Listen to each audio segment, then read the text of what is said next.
Hey folks, we are going to dive into some Crystals of Mabar cartography. Give me a second here to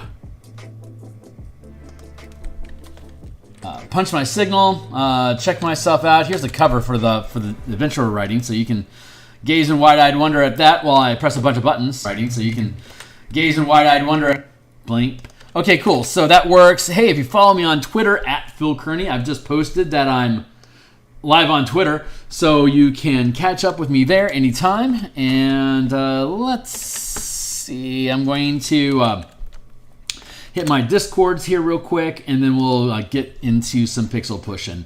So, hey, my name's Phil. I create RPG supplement PDFs. I've been focusing on 5th edition, publishing on the DMsGuild. I've got a slew of work that you can already look at, linked down in the description below. All those things are 100% preview. You can read anything that I publish. You can always read them cover to cover, full Monty.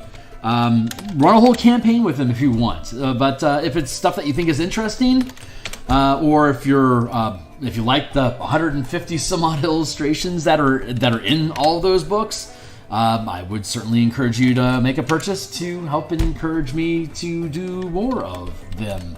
So this is the next one that we're doing, the Crystals of Mabar. It is a adventure in Eberron, Karnath specifically, for characters level 7 or 8, maybe like around 35 some odd levels worth of character. Is going to let you cook through this thing and probably survive the experience. So like, subscribe, hit the bell, share, and watch all the other 110 episodes of us creating this insane thing. But that's a book cover. That was like around episode 45. And this is our current effort. It is the, here, let me trigger the grid here for you. Grid enabled. There we go.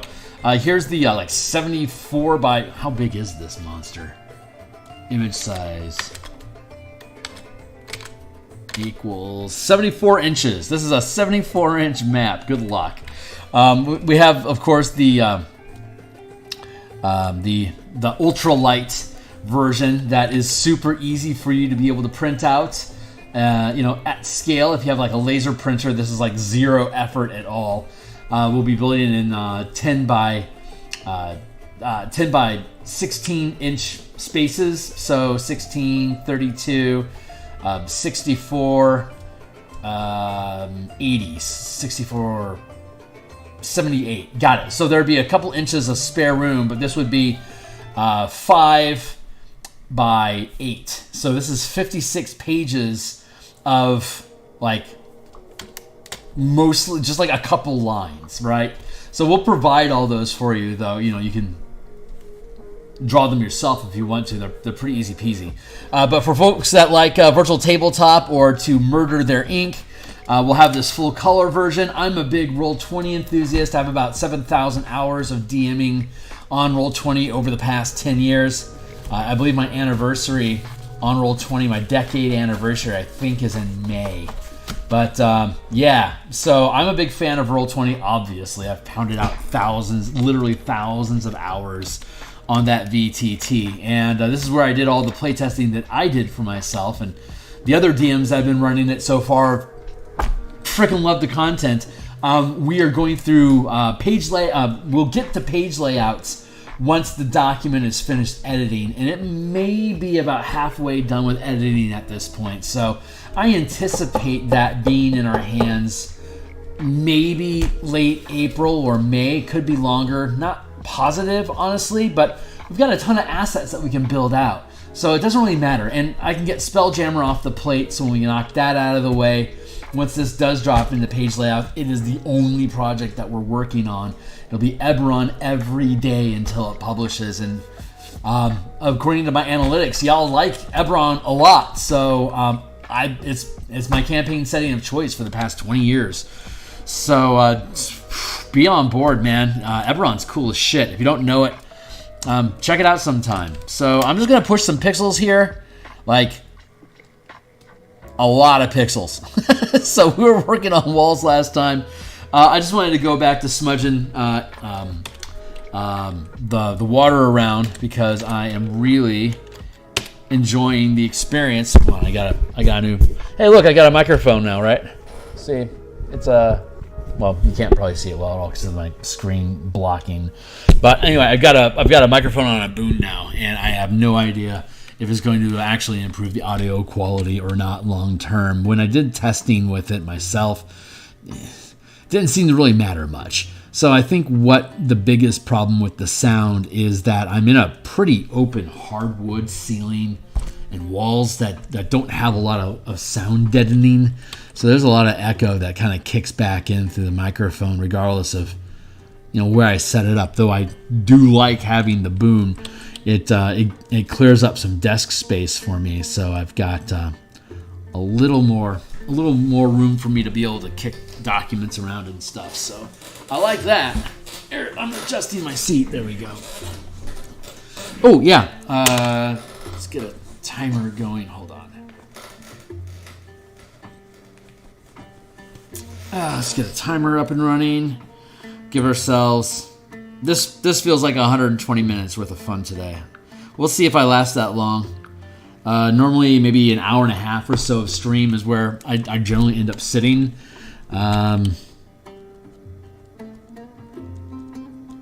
Yeah. But we'll be getting further and further into just hard illustration. I am very much looking forward. I don't know if I like this. Let's take that back. I like this style. I like this style of swirl and stuff. But I'm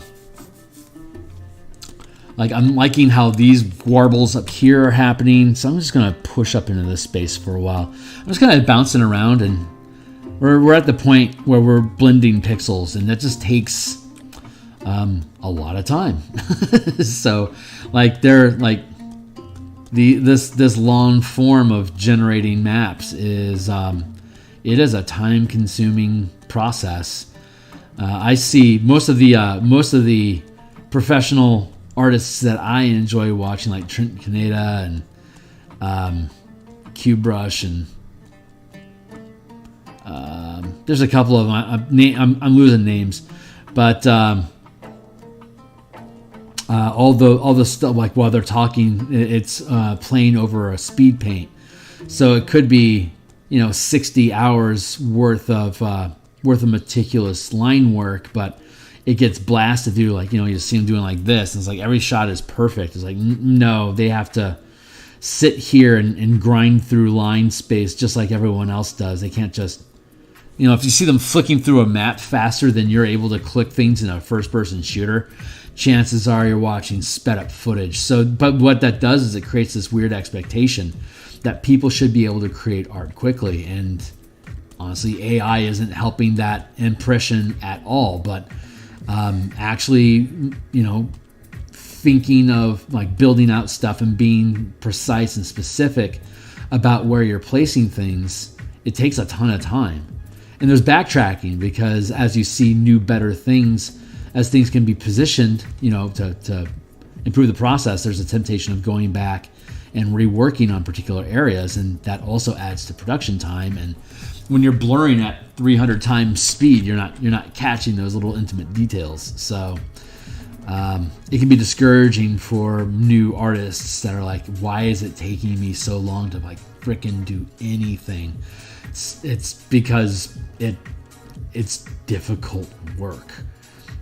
Art is tough.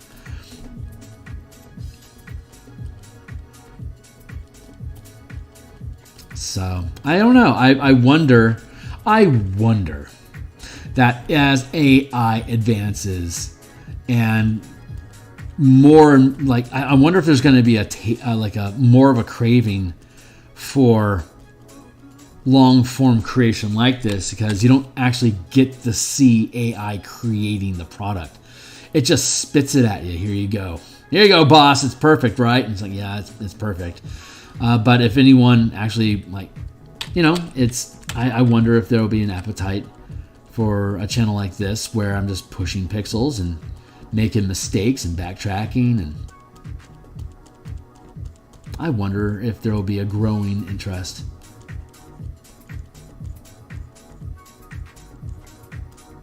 It's like a retro art stream.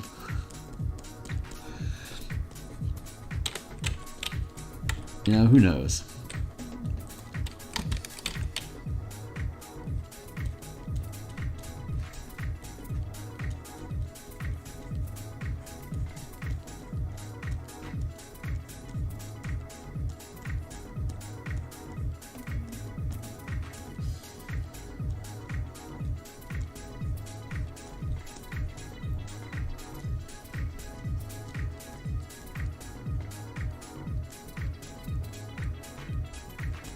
I think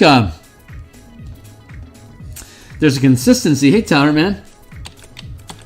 Oh, about the teleportation earlier today, you're saying? I suspect that's what you're talking about.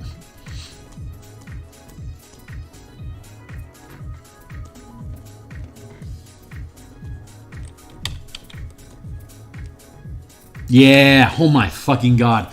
I love making builds with this system, man. When I graduate into my own role-playing game, I will take a lot of these things that I've been building inside of 5e and just build a system that's like built from the ground up, assuming you're going to use this kind of crap. I think I'm going to have a really powerful tool for people just to be able to do cool crap. But yeah, I really like how it's working with 5e. It's fun. I like that the way that you can blend all the martial classes together allows for a really wide, like multiple ways to get to the same like action sequence. Like if you want to be able to, like if you want to theme your character around a particular action loop, there's multiple paths and different strengths that the different classes bring to whatever that action loop is. I am really looking forward to the opportunist control build next week. I think that's really going to help highlight like how versatile this system can really be for expressing character concepts in general. But yeah, teleportation is cool as shit, man. I love T-port builds.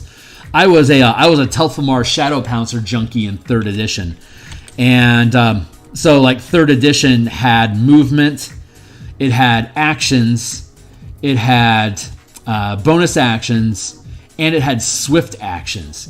And attack actions had iterative attacks. Like a fighter would have like 5 extra attacks, right? Hey, Knack. Good to see you, my man. So yeah, in 3rd edition, they had the standard action, bonus action, swift action, movement. So there was four different action economies. And in 3rd edition, they had prestige classes. And my favorite prestige class was the Telfamar Shadow Pouncer. Telfamar Shadow Lord, but they were called Shadow Pouncers because their 10th level ability was this thing called Shadow Pounce, which was basically whenever you teleport, wherever you arrive, you can make a full attack. And full attack means take the attack action. So like in D&D terms, it would be like as a action, bonus action, reaction, and movement.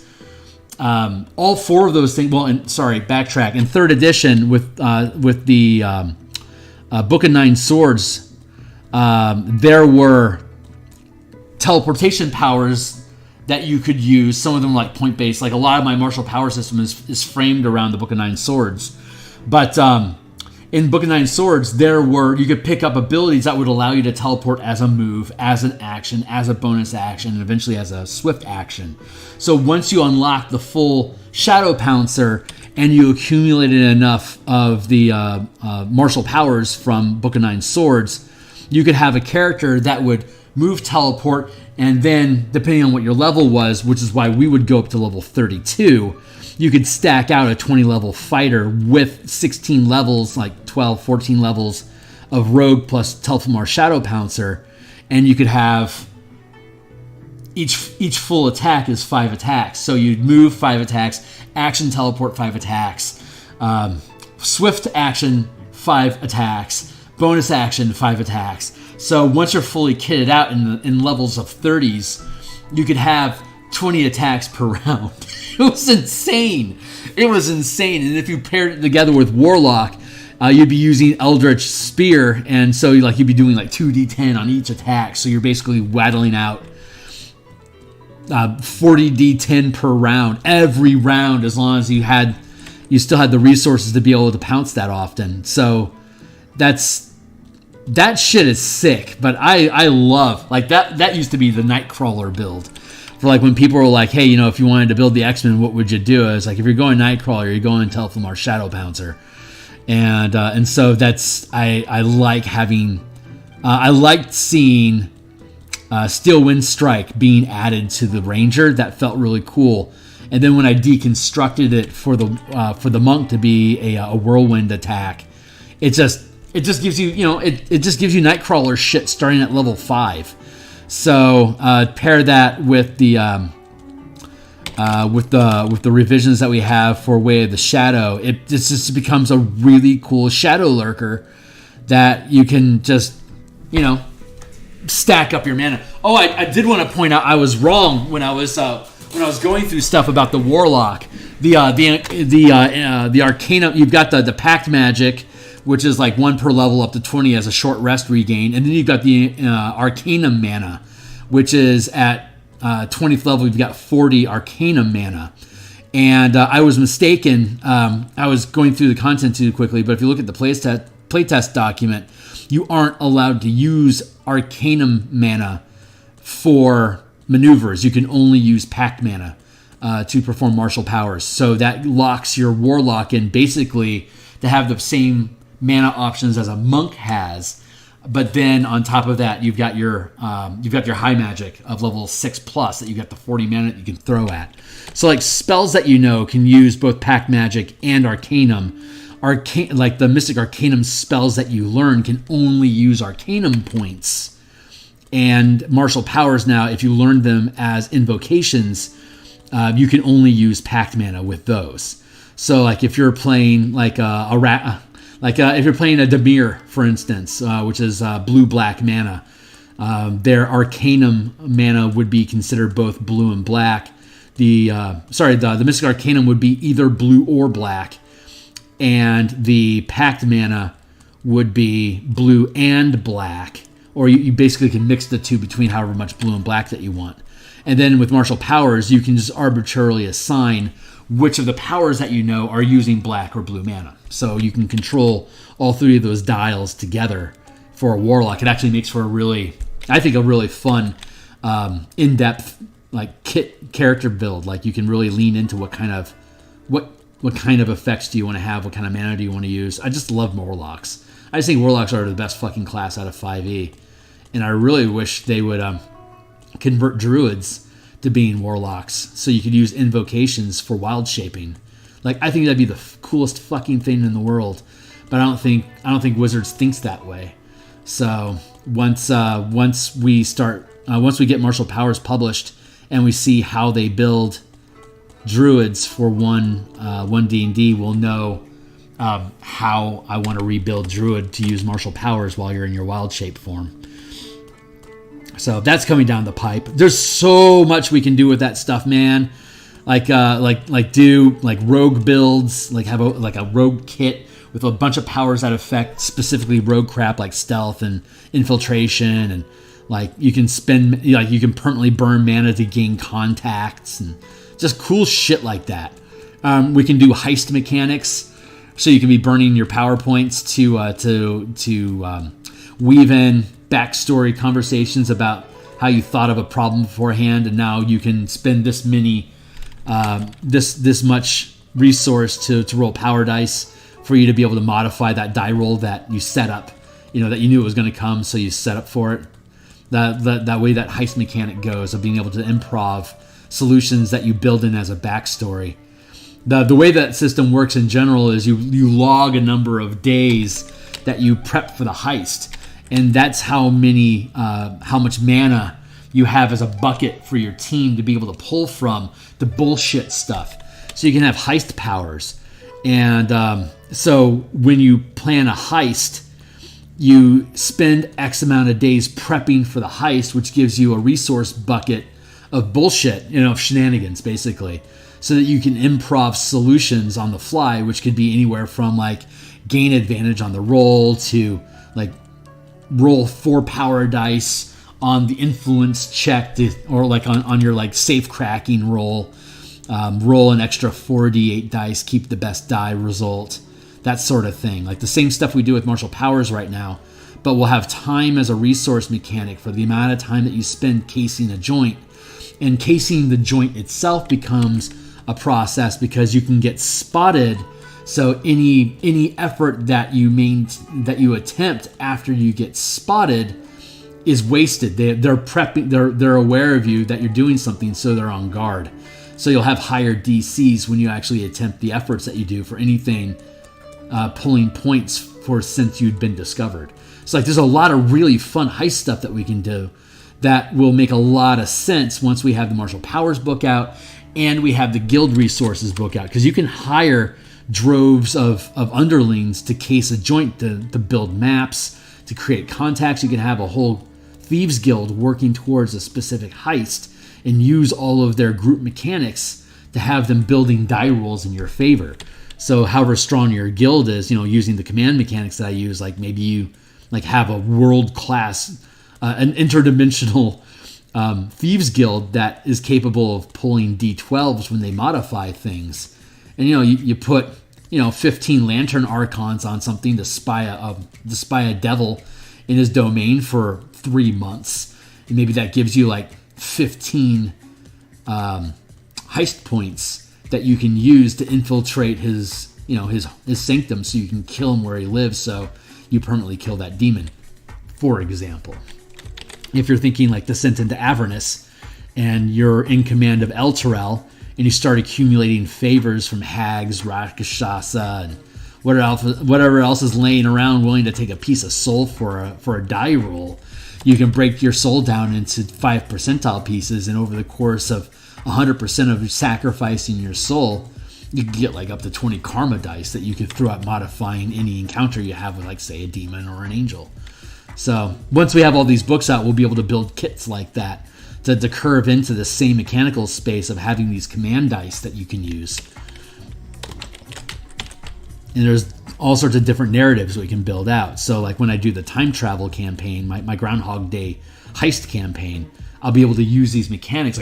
How many days are you willing to burn looping through this effort for you to accumulate luck dice for when you perform this particular heist that you're trying to pull off? So that way, when I have you face a challenge, you only have to do it once, because you've pretended through that. We've already ran this thing 40 times. This is our best effort, and that's the actual effort result. But you have all these groundhog dice accumulated for you to be able to modify your die results. But then, in the nature of the campaign, is if you the more days you burn on the same thing and you keep looping in the same space, the more likely inevitables will realize that you're breaking the laws of time, and they'll come hunting you. So while you're attempting, that becomes your best effort, because you can't do it anymore. The inevitables show up. So while you're performing your heist, you're also dodging inevitables, trying to capture your soul for eternity. It's oh, fuck. It's awesome. Such a cool game. So fucking cool. But I mean, that's what you can do with 5e. That's why 5e is the best system that's been created yet for Dungeons and Dragons, because you can create toolkits like these, and it's built so modular that tacking on things like that doesn't burden the system at all, but it completely changes the nature of the campaign. I hope when they come out with one D&D, they have the wherewithal to have a conversation about how these things can really impact a campaign. And hopefully they'll have the opportunity to go back and do more with the Golden Key heist campaign. I'm going to have to, obviously I have to go back once we publish all these books. I'll have to go back and I'll have to fix the heist, the Golden Key campaign setting, and Planescape will be out by then, so they'll be able to curve in together nicely. But to use those heist mechanics to reimagine the adventure, the different challenges that are in Golden Key. So, but that's kind of my shtick, take stuff that Wizards publish and here, do this. Here, do this with that. Because I know supplementary adventure stuff sells really well in the DMs Guild, especially if it's a popular adventure like Curse of Strahd or something. any little side tracks and additional content or additional mechanics that you can add to the adventure really upscales the quality. You know, you get a lot of sales in it, and it helps add depth and options to what could otherwise be a pretty, honestly, stale adventure. So I'm really excited. I love that I'm wanting to modify all of these things. It's just all these mechanical books that frame how to use these things are just, they're huge lifts. Anyway, so I'm making this map for Eberron, right? What's the guy talking down here? I thought swift action was bonus action. Was it? There was 4 actions. I know there's 4 actions. There was there was swift action. I'm pretty sure there was a bonus action and a swift action, because adding swift action was ridiculous because we already had so much action economy that we could use. So it's been a while, but I'm pretty sure I'm right about that. Isn't the 4th action economy full action, which uses all your actions? No, that's just an action. Like, you could cast a spell, or you could do a full attack. But you couldn't do both of them unless you had a bonus action. I can swear there was bonus actions. Well, now I'm gonna have to go look it up. I think that's just YouTube being YouTube. Yeah, if it cut out cuss words, then just, you know, good place it with shirt and fork you and all the good.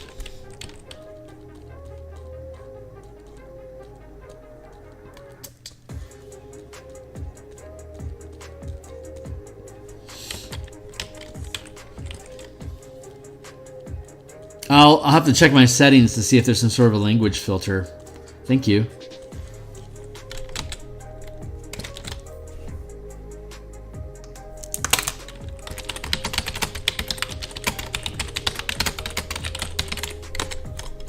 There.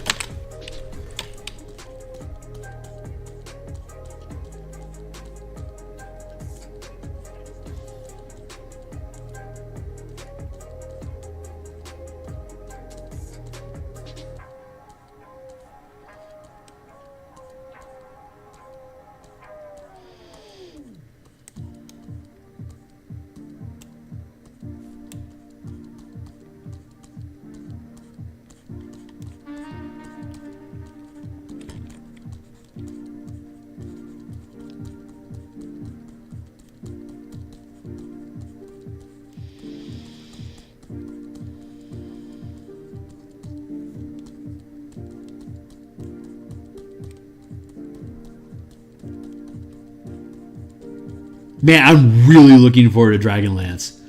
That is going to be so much fun converting. What a feather, you know? What a feather for my cap. At some point, I'm just doing it for bragging rights, but I love doing these projects. It is so much fun.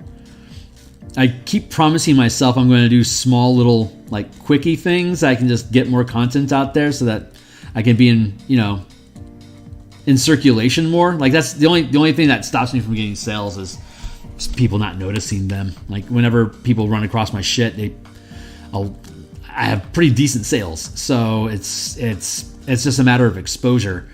And I know that if I was able to turn out more content, then I would have obviously a lot more exposure because I'd be hitting, you know, new sales items more frequently. But I want to build these tools. I really love building these toolkits, and they're huge and they take forever. But there's just, when I actually settle down and stop building toolkits, I have so many tools available that I can just do shitloads of stuff. I hope I want to stay. I can continue using them. Like, I'm investing all this time building these things. I hope I am in a place where they're, like, relevant to whatever projects I'm working on in the future. But I guess we'll see. Like, if I export out to my own system, or, like, I don't know, start doing what's that new one? Shadow something. Shadow Dark. Anyway. Or like if I get into Mirg and Merkborg, or however I'm supposed to pronounce those words, if I ever get into that, like a lot of this material just is irrelevant. It kind of locks me in with the DM's Guild, but at the same time, it also allows me to just like roam free in my own. Like if I decouple myself from DM's Guild, this stuff will still be on there. I can still just jump onto my Patreon anytime and just throw out some ideas. Not even have to be particularly professional about it. It's actually pretty compelling. Like if I'm going to make some, like if I'm going to polish something to the point where it's like a sale worthy production, I'm going to want to sell it. So I think what I need to do once I start creating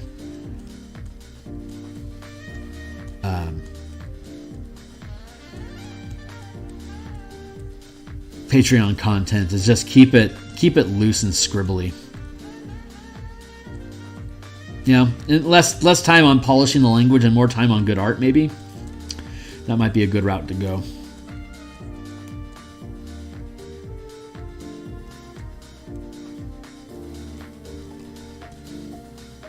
But I am not quite there yet.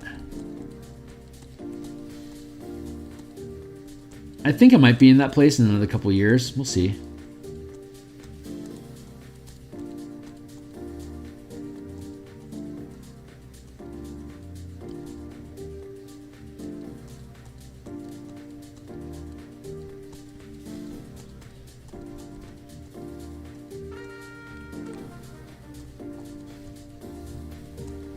Maybe I want to do things like this.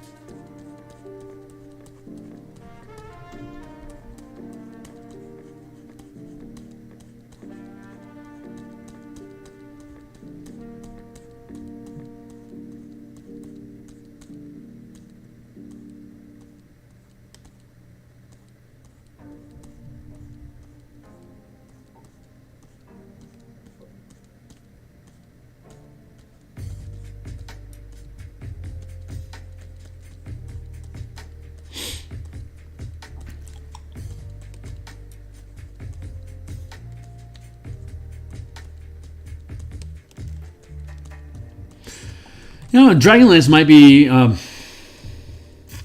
Maybe I should just make the mechanics book, and then okay. So here's my problem: if I don't build the Dragonlance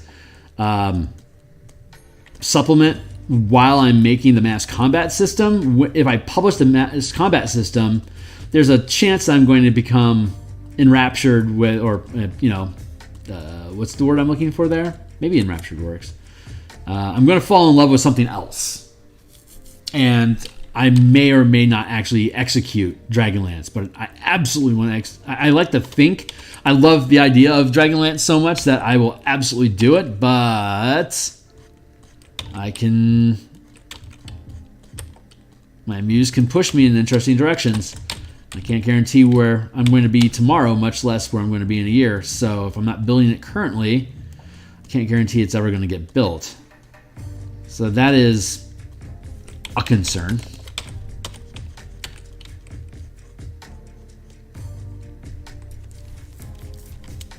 Oh, sure, man. You're not obligated. I appreciate you being around, though. You guys are great.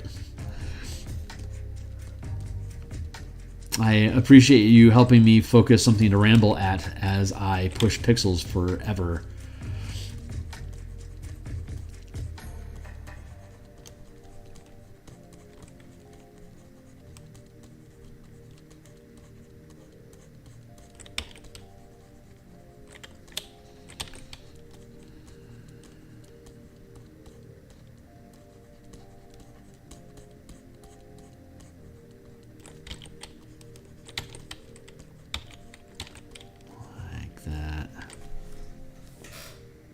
How's that feeling? Got a certain song. I think it's a good base. I know I'm going to paint over this whole thing with like gradients and different screens to try to get more of a sheen in some places. So let's try to get a liquidy, slick, and an oily surface, kind of like I have on the other maps that we've been doing. So I know that this is more of almost like a texturing layer for the liquid. Yeah. So I think this should be okay, even though this isn't like specifically expressing water. I think it's going to help once we apply the rest of the effects. But only because my muse tells me so. I literally can't see it right now. But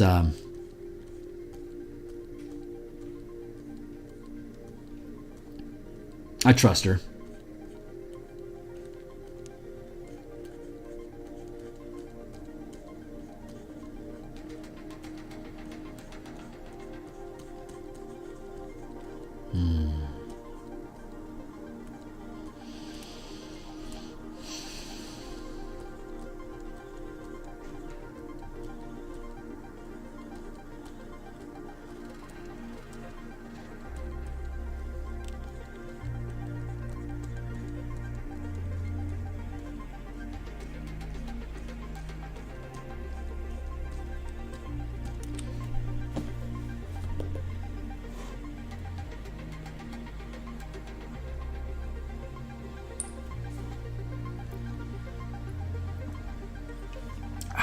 Moment of reflection.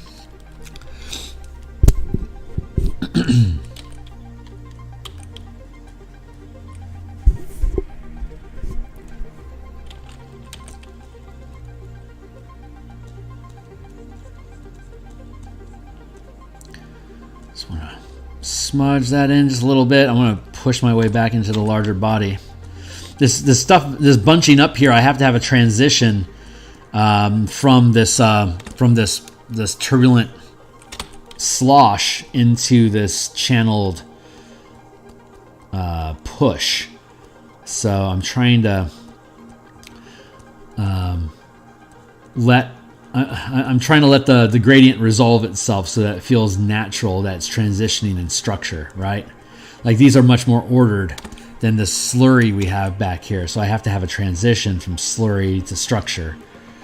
And I honestly don't know how that's going to play out. So that's why I love art so much. Like the way that I do art anyway, I don't know. I know that some artists are capable of like literally seeing the image in their head, and then it just kind of overlays what they're looking at, and it just eventually syncs up, synchronizes, and it's complete. And that is amazing. I wish I had that depth of internal awareness of what I'm illustrating, but mine's all like free sculpting. Like I know I want water ripples here. I have no idea how to express it, so I'm just going to push pixels and let the autonomic muse take control, and she'll guide my hand into, hopefully, if I have a strong enough visual library, into something that I can recognize or adjust into something that feels like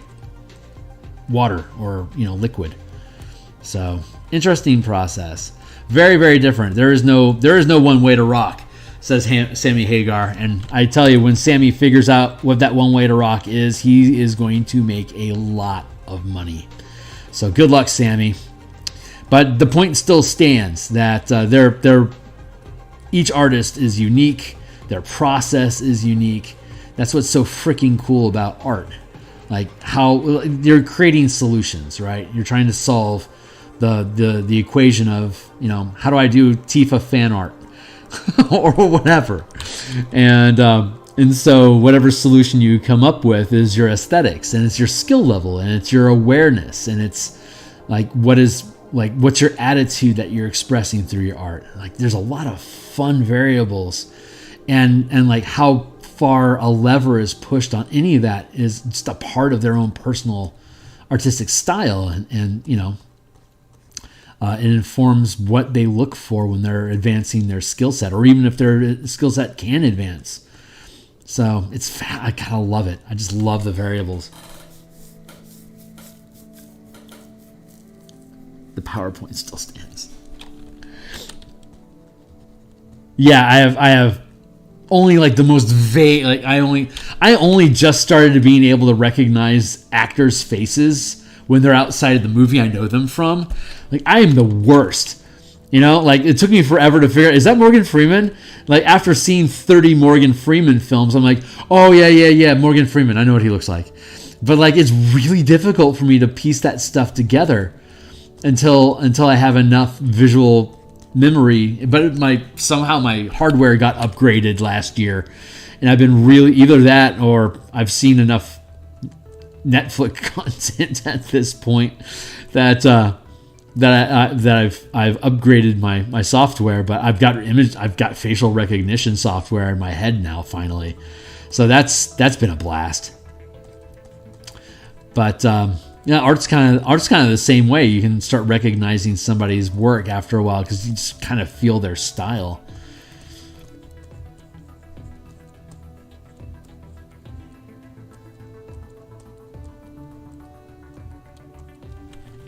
I like that. I think I really like that. Bald and beardless is strange. Yeah, I may or may not recognize him.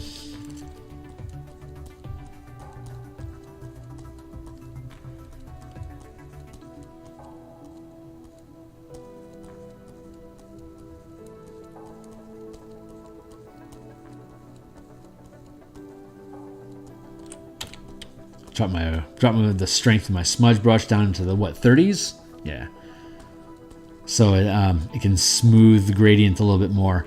Once I push my smudge strength up to 70, 80% when I want to move pixels, like when I want to create waves and new puddles and swirls and stuff. But once those are built, I want to drop my strength down to 30%, which is enough. Which has enough push to make pixels bleed into each other. It's only taking up 30% of the color data from one pixel into the next pixel. So you got like 100%, then you got 30%, and then 30% of that is like 10% of the original, and then like down to 3%, and then down to 1%, and then 0.1. So like every time you pull your pixel brush, you drag your brush, that's the decreasing returns you get on how much color information is transferred to the next pixel spot, the next plink length, as it were, depending on the length of the brush stroke that you have in your brush tools. So that's all heavily modulated and adjusted, and I keep mine as liquidy as I can, so I can like do Bob Ross clouds and stuff like that. So I get to break down the line, and once I like how the lines are generally sitting, I can come back through like this and hopefully smooth it out so that it looks a little more natural. And then I'll come back over and do like this lighting, like how this has like this lighting fade effect. I'll want to implement something like that over here to bleed into this space and then push out into each of the corners, so I can keep all this variable depth swirl information here. Like I want to put that like around 50. What was that, a 6? Yeah. So I can have this cool swirling smoke acidy effect going on. But then I can drop a sheen like this across the whole thing and bleed it down a little bit so that it smooths out. Which is why I spend so much time pushing pixels like this, because like I like having a really smooth gradient here to lead in from one section to another. It satisfies my OCD, I guess, my artistic OCD, but also really pushes all those tabs of acid that I had in college to let things just kind of melt together a little bit. Like the more I relax my eye, the more things rock around on their own anyway. So these just feels like an opportunity for me just to catch an instance of that stuff. Super fun. But yeah, my vision is I don't have any color vision. So my retina is missing eye components. It's always on night vision, and I only see in grayscale. So I squint a lot because of bright lights and stuff. But it also destroys my acuity. Like cones that control color also control resolution. So I'm stuck at this really, oops, I just locked up. I'm stuck at this really shitty low resolution camera in my head to translate the visual information around me. And there, saved. Now I get to open it up again and hope that OBS doesn't lock up. So, but I don't know where this, like the firmware in the circuitry through my head and the software of me interpreting the images, I don't know where. I mean, I have hard limits on the hardware, but then how does that interact with the firmware, my brain, that then feeds the software perception skills, right? So I played a lot in college around with my firmware to see if I could juke my hardware to get the software to bend it a little bit more. So I've got a really good sense of heat now as a result of that. So like I can like, neon throws me off a lot, but for the most part, like I can pick up yellow, red, orange spectrum of the color wheel in comparison to the blues and the greens that are cooler. So I did acquire that, and on top of that, it kind of permanently shunted my neural pathways to run more than one circuit at a time. The interesting thing about those chemicals is that they cause your brain to trip, as it were, down different paths. Like you have different logic paths. Like your neurons aren't using your normal neuron channels to come to conclusions and to perceive reality around you. So you're getting you're getting different bits of information from channels you're not used to getting to that are being delivered to parts of your brain that don't necessarily deal with that paperwork normally. So it starts to adapt almost immediately by resolving the problem by feeding you unusual images that shift around or coming to unusual conclusions that you may not normally draw from the data around you, which is why people can flip out on this stuff because they start having dementia of like seeing two realities at the same time, or psychotic in that they're coming to the wrong conclusions, or paranoid that they're coming to fearful conclusions about things that are around them. So that's just their data being processed in an unusual pattern that isn't that they aren't excited or uplifted about. If it concerns them, it sends them down this bad trip path. But when you're when you're letting the data flow and you're not taking anything that's happening personally, you can see, after a while you can retain some of that knowledge. It stays open. Those different paths you've kind of burned open, into your head, especially if you do a crap ton. Like if you do so much that it is an equal part or more of your waking reality than being sober, you start fusing those paths open a lot, and which is, I think, honestly, why I'm able to attribute that to being a really good DM, because I can see multiple paths of solutions at the same time, and I can hop narrative between those different paths, and it doesn't really kind of like a wave to matter transition. It doesn't really matter what a party's opinion is, or what my opinion as a DM is about something, until the characters snap into existence what the only option can be. That's a pretty vague statement to make, but like if the villain could be a vampire or they could be a werewolf, it doesn't really matter to me as a DM which one they are. And the conclusions that the team shares with me about what they're drawing from the information that they are concluding about something, at some point they tell me that's a vampire. And if I want them to be smart and right about what's going on, then snap, it's a vampire now. you're absolutely right. And now I can backfeed and retcon all the data they didn't know because of the way that I present vague information to them about their environment and the responses from people. It lets them draw their own conclusions about what is actually happening in the game that they then feed back to me about what they think the environment is. And like, okay, well, you're absolutely right. Let's take some notes on that. And now I can start backfeeding the words and the information I provided earlier in the adventure to justify them having that opinion. I can start backfeeding it to them and giving them what's the word, bias confirmation. Yeah, I'm actively using the skills of improvised comedy and improvised theater to create misinformation that's self-fulfilling. I'm letting them create their own echo chamber is basically how a long-term campaign can run. So, and once they start echoing enough, they start picking up, oh yeah, I can do X, Y, and Z, and we might be able to pull off this caper over here. It's like, yes, you can. And I start taking notes on what tools did they think they need to be able to accomplish this caper, and I let them backfill it. Or I can intentionally make them wrong. It's actually a werewolf. And that's because sometimes they like to be wrong because they want to be surprised. So a good DM, and I'll safely say after 30 years, I'm probably a good DM.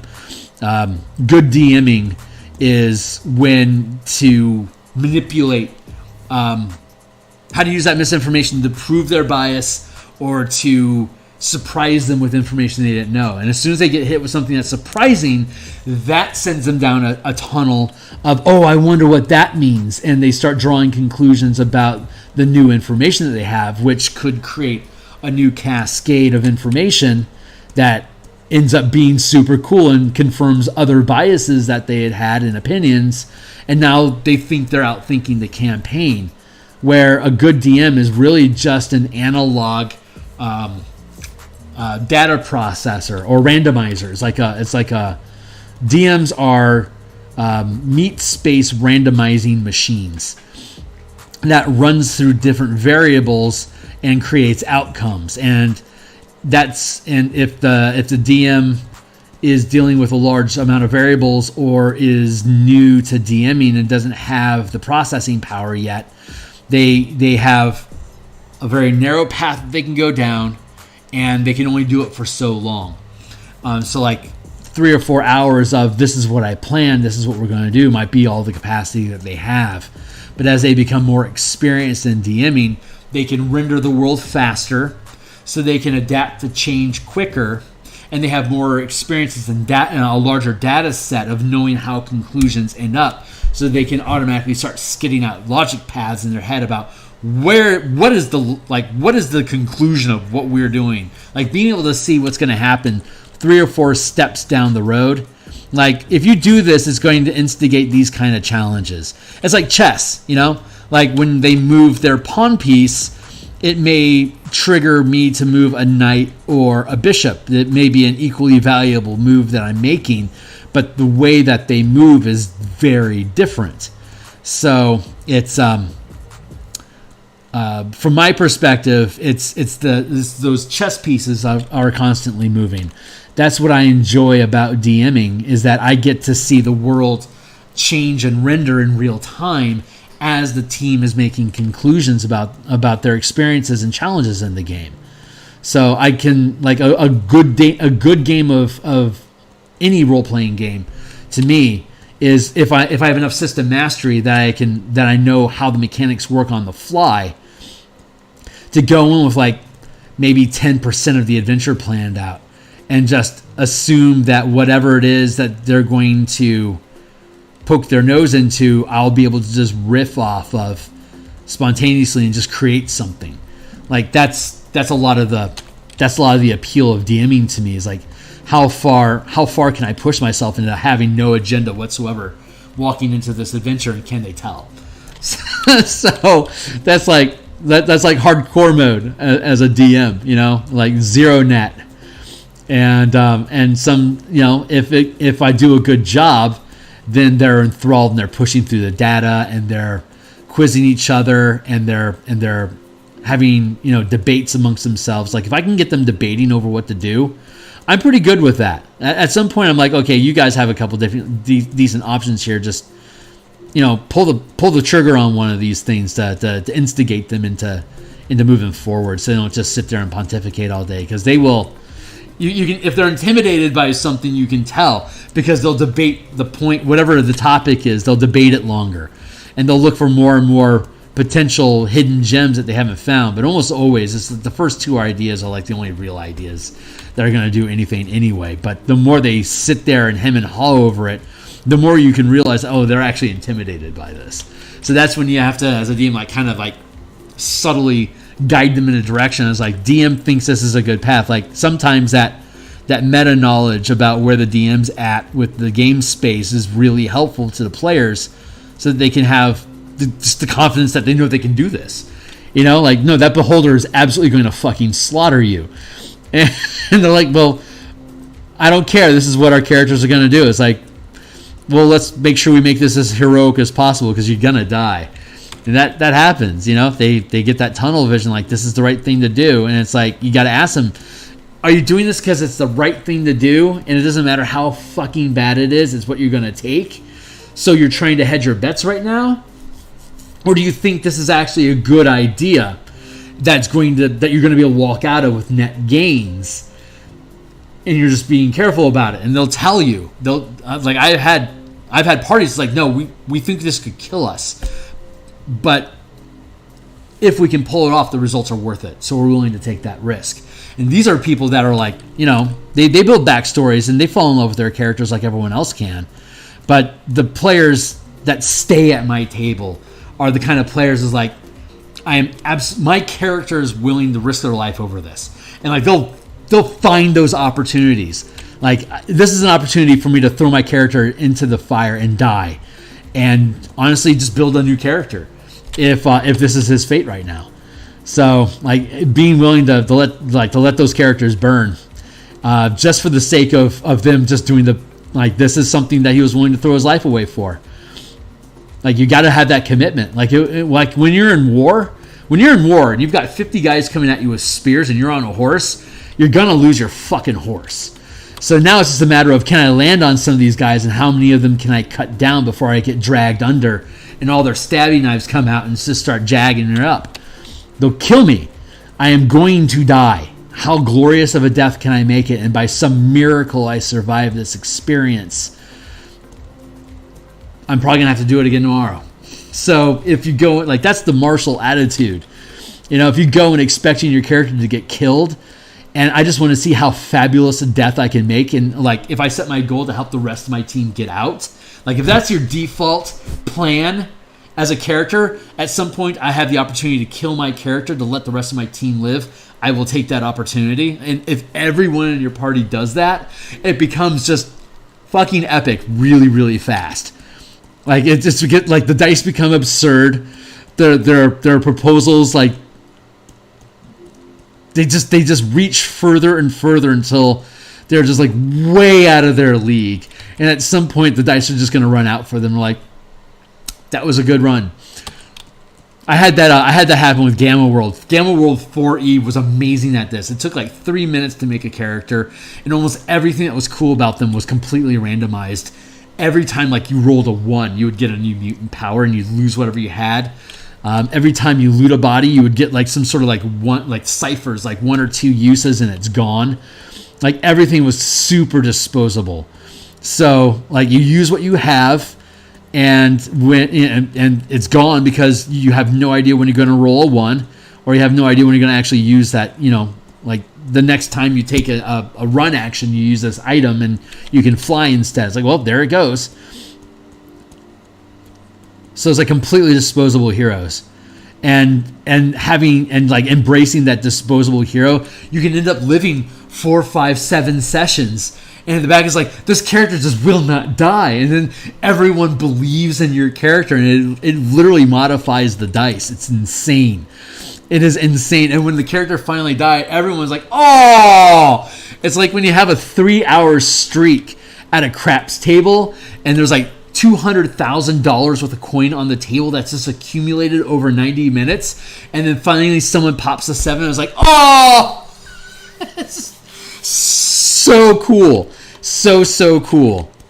Oh man, that stuff is magic. Like, that is the magic of D&D. That's baked into the Beckme system, but it's an attitude. It's all the rules of Beckme, all the mechanics reinforced that attitude. Like, that is your attitude, and all the mechanics. Like we were talking about earlier, like when I build my own RPG, like all this like mana mechanics and resource dice. And just the absurd amount of luck that you get to choose where you spend when you're making die rolls. All that crap's baked in to whatever it is I eventually build. But that's the style of game that I run. Beckme had that very kick down the door, and I might not live through the days sort of barbarian sheet in the wind sort of gameplay. So it was all baked into it. So it's so you can do it with 5e. It's just you have to know that's the attitude that you're going into the game with, so that you can, build accordingly. So anyway, I think I missed some comments.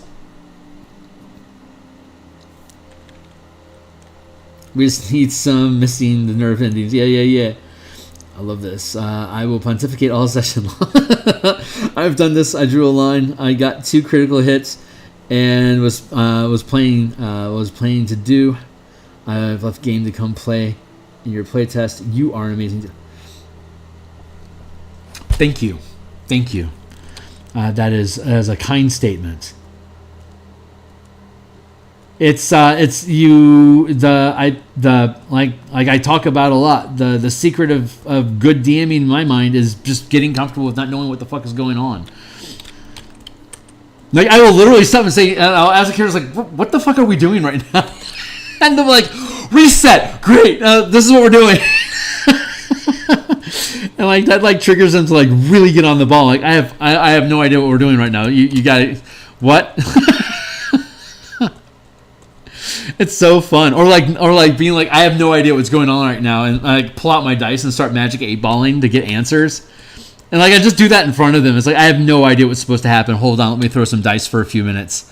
I think I've talked about this before. I have 2 6-sided dice, and I use them as yes/no questions. So basically, I cast augury for myself. I just ask a yes/no question, and then I go down the rabbit hole of yes/nos and just do binary logic pathing. Like, is this monster dangerous? Yes, no. And like, if I roll a 5, then the answer is yes. If I roll a 5 or a 6, 1 through 4 equals no. I roll below the rolled DC. So I rolled 2 dice at the same time. 1 die is how difficult is it to accomplish this. Like, a 6 is the most difficult. 1 is automatically a yes. So sometimes I'll roll a 1 and a 6. It's 1 is guaranteed this is the fucking thing it's going to be. But then the result is a 6. So not only is this the only way it can be, it is absolutely the way it is. So like that lock, like that span like locks down for me. Is like, this is sacrosanct to this conversation. I cannot violate this rule. I can just make a note of this. Absolutely, this guy is a werewolf. It's like, well, how did he get bit? And then I can go down a path like, was it a family member? Yes, no. I can go through that. I don't ask the questions out loud, but the players will catch me off guard, and I don't have anything rendered for that yet. So I'm like, I honestly have no idea. And so, but it's great because I could say that anytime they ask me a question, I could answer that. It could be the most important thing to the campaign, or it could be something completely frivolous, like what's this guy's name, for instance, or like what's in this store. It's like, I don't know. Let me find out. Like, that is literally all I'll say. I don't know. Let me find out. And then I'll grind out dice for a while, and they'll talk to themselves about whatever's going on, catch up, grab a drink, do their phone thing, give me 2 or 3 minutes, and I'll come back. It's like, okay, here's what you know. And then I'll start, whatever the dice told me, I will tell them. And it happens at any level of importance to them, and it can happen at any time. So when it happens, they know that they've caught me off guard. And they love it. It's like Carol Burnett, like when the comedians would make themselves laugh, they were always trying to make each other laugh. They're always trying to get me to not know the answers to stuff, so that I have to render it in real time, because they know it's completely gonzo. Like, there's no guarantee what the hell the end result of this is going to be. So it's super fun. I get to build this thing like in real time with them. I get to tip my hand that I don't have absolutely everything under control all the time. I'm just so good at rendering you have to catch me off guard to get here. So they know that they have to catch me off guard to be able to pull something like that. And so when they actually catch it, I'll own it because they know that it's so rare that they can get it that it's worth getting. So, but truth be told, they get it in like maybe every like 4 or 5 sessions of like maybe an hour worth of prep. So, it's fun. It's a lot of fun having that and I don't roll any dice as a DM. They roll everything. So it's like super transparent and it's always all on them. So I just basically get to shot, call ball and strikes at that point. And so it's a really relaxed style of DMing. I don't have much of an agenda. Sometimes I do, because I do, but only because it's like, oh, I'd really like to.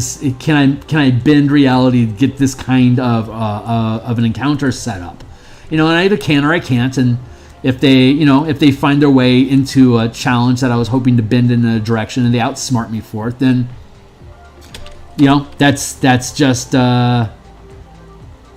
whatever brain power is burning on that. I get the backlog, and it eventually will come out.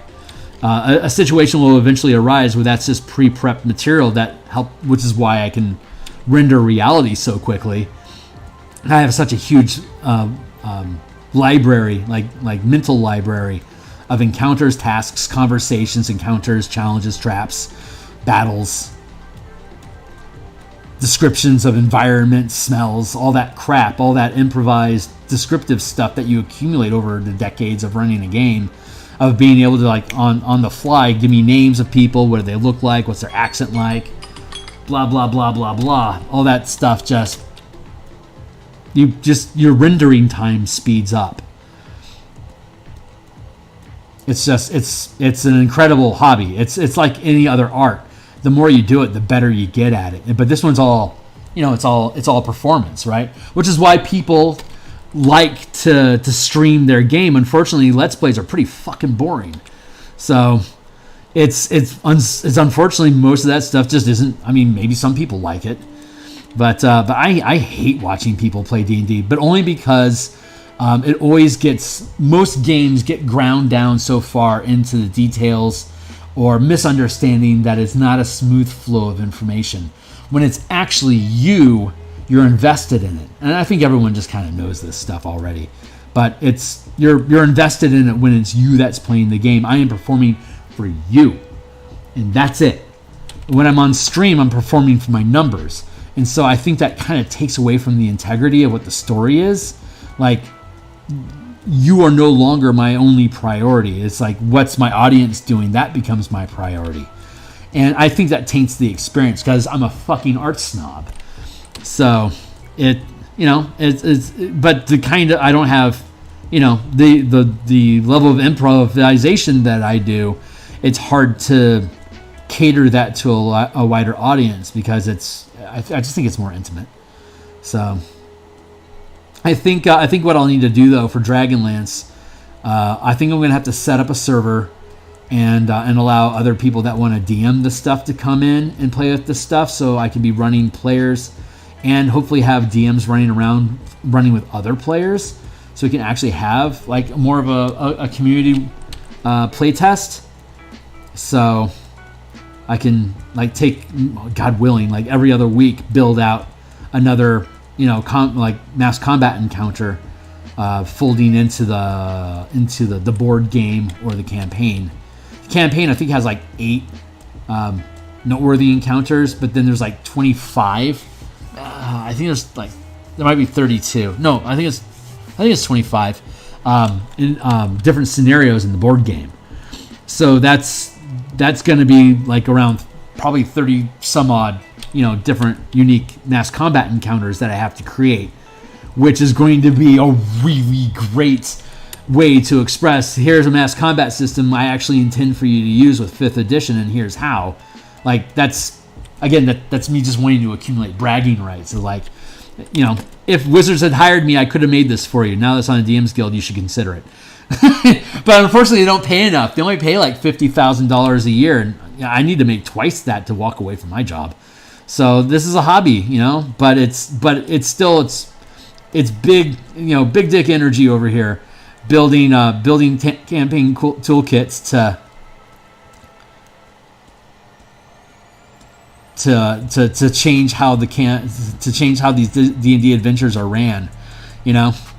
And so I kind of, that's my hobby. My hobby is getting refused for hire by D&D, and then me taking my rage out on it by taking one of their IPs and rebuilding it into a game system that is arguably better. So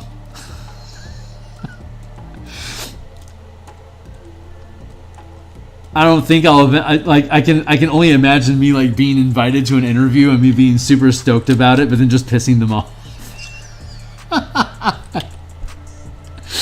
Oh man, I don't know. I don't know.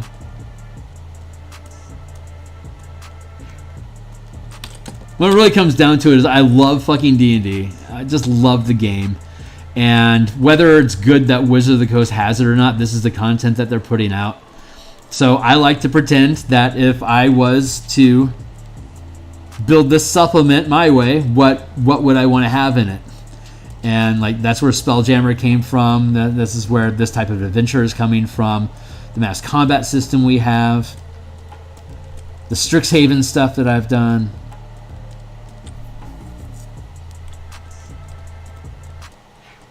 It's just fun that I can put on the DMsGuild. So anyway, I think I'm rambling, and I think I'm getting dangerously close to eating crow and getting cocky. So I want to back that off a notch or two. But I just get so excited about what can be done with these. Like if there was a different WotC, it could have been like this. Like it's very what if. Like I'm literally changing the physics of the game while still using 5e mechanics to just do it differently. Anyway, if I made my own role-playing game, it would be played like by whoever wanted to play at my table. Like that would be it. I don't think that's. I don't know. Maybe someday in the future I can build into something that would be noteworthy. But honestly, I just love D&D so much. I love modifying D&D a ton. I like the IPs. I like the lore. It's a shame it's all dying. But I love the background. I love the history. I love the level of system mastery that I have. I love just I love just knowing the different editions of the system and how it's evolved. And like so that tells me like in 5th edition I know what works. Like what from 2nd edition could I actually bring into 5e and would actually work, and what from 5th edition absolutely is not compatible with back me. Hey, Lindsay, it's good to see you, dude. I love that. I honestly, a lot of just that,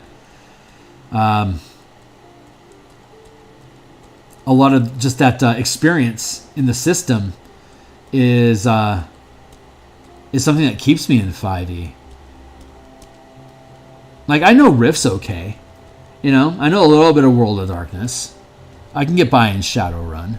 But I'm not in love with those games, man. Like D&D is where I escaped to as a kid when I needed to get the fuck out of this world. That's what D&D was to me. And that brand loyalty is insane. So I recognize I'm captured. I just think it's cool that there's ways I can express all this stuff and share it with people. I love where reality has taken us. Honestly, man, what's going on? I haven't seen you in ever, dude.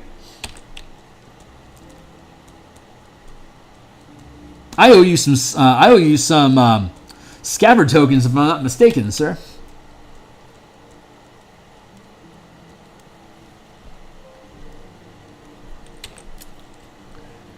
I wish we slippers together. I tell you, man, D&D was a lonely hobby. Popular kids did not play that. You were either playing D&D or you were chasing girls, but you pretty much weren't doing both of them. It was a rare creature that would be fully invested in D&D and have some sort of a real social life. I was lucky that I hung out with a family that had 4 brothers.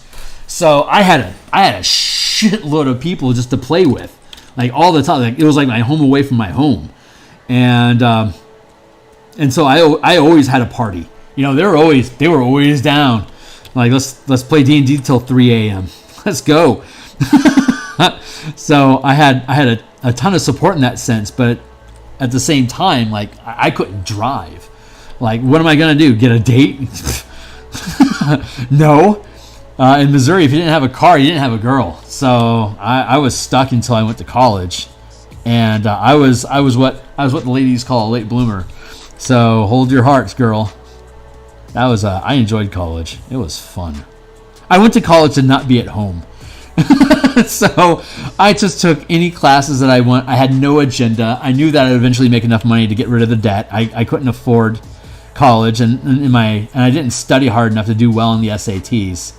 So my parents wouldn't pay for it because they knew I was being lazy about it. So, like, if you want to go to college, you haven't put any effort into it. That's all on you, kid. Otherwise, you just go to trade school or just go get a job. You know, your uncle's hiring at the print shop if you want to do that. Honestly, I should have taken the print shop job.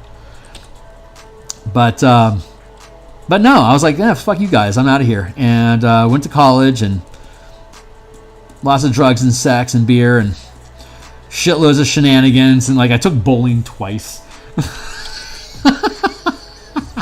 Like, I just filled up. I filled up I had to have at least 15 hours, so I just filled up 15 hours of whatever bullshit I wanted to take. Like, that looks interesting, and I've gone far enough down the skill tree that I can take it, so I'm going to take it. And so I did that for like 3.5 years, and decided to go to culinary school afterwards, and then realized that culinary school was all politics, so I left that and just got a job at the restaurant I was hoping to get a job at after I finished culinary school anyway, and became a prep cook. So, and then I made cheesecakes and made side dishes and shucked 20 pounds of shrimp a day and made 20 pounds worth of French fries a day and cooked 30 gallons of pasta a day. It's like I was their prep cook, man. I'd come in at 6 o'clock in the morning. I'd load all the trucks. So I'd run up and down stairs for an hour in the morning. It's like I was made of steel. It was amazing. God, I loved the restaurant industry in my 20s. God, it just makes you a machine. But and I had to walk everywhere. So, like, I would walk to work. You know, I'd walk 30 minutes to get to work, and then I'd do inventory for an hour, and then I'd make cheesecakes, and I'd start cooking pasta, and I'd start shucking shrimp. I would bread, 30 pounds worth of ravioli, and it was awesome. It was an awesome job. Chopped 20 pounds worth of mushrooms, like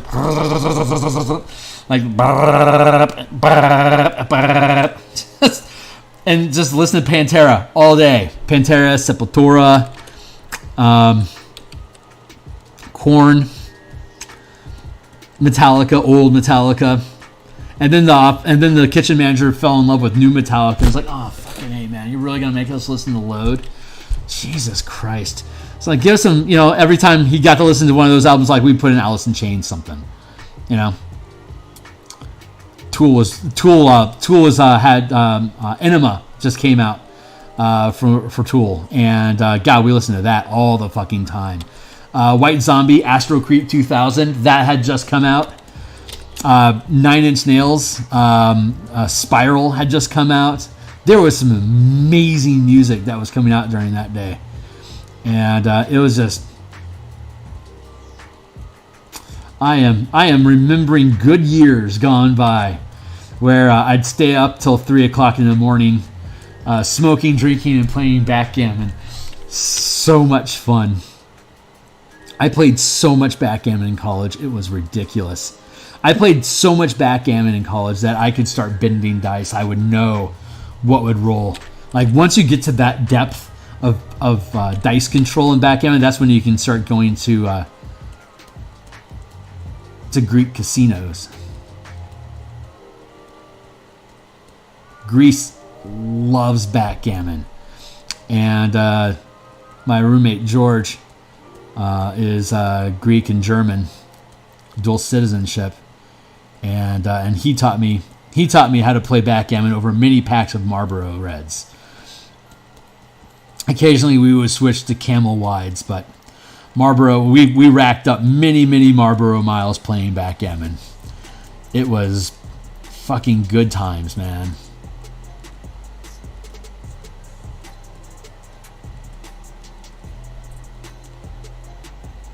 But yeah, D&D helped me survive getting to that point. That's for sure. It was fun. I mean, schoolwork became irrelevant once D&D got on my radar. Just did not care. Baldur's Gate 2 had come out around that time as well, when I was in high school. So there was, God, and what was like Hillsfar? I think was one of the computer. There was so many SSI brand video game computer games coming out for D&D. Like that's what like Pool of Radiance had come out. All those games were super fun, man. That was cool shit. And all that stuff just fed into, you know, making new dungeons, making more dungeons. Like what's this like Bard's Tale and Ultima, crawling through these like first person like line art dungeons. Just basically like 3D box square mazes with like cobblestone painted on the floor. And then like, a monster approaches, and you know, you'd go through a couple rounds of combat and kill it and collect your XP and your magic weapons and move on. That stuff was addictive, man. That was like killing monsters. That was like the original Loot Crate, man. That stuff was fun. Like, it's worth killing that beholder. He's gonna have a shitload of magic loot on him. That stuff was fun. Anyway, ramble on, sing my song.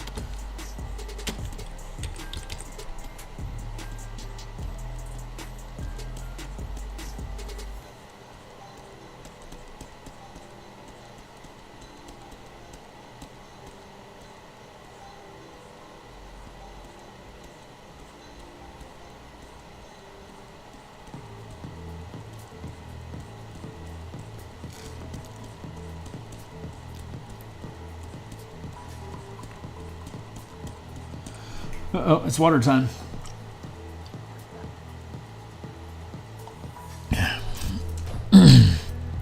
Cool, we got plenty of time. We're doing great, kids.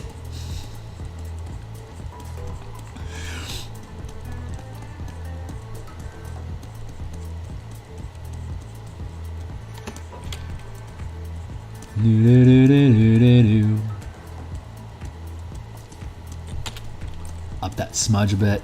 What, around 60 now? Yeah, it feels right.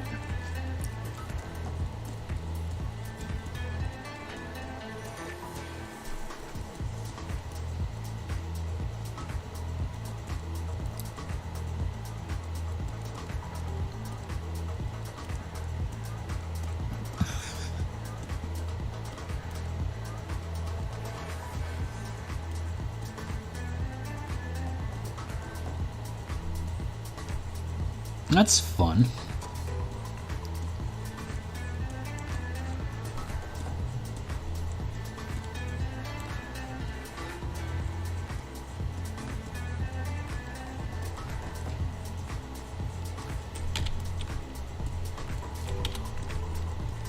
Let's take it to the 70, see how much fun I can have pushing these pixels around.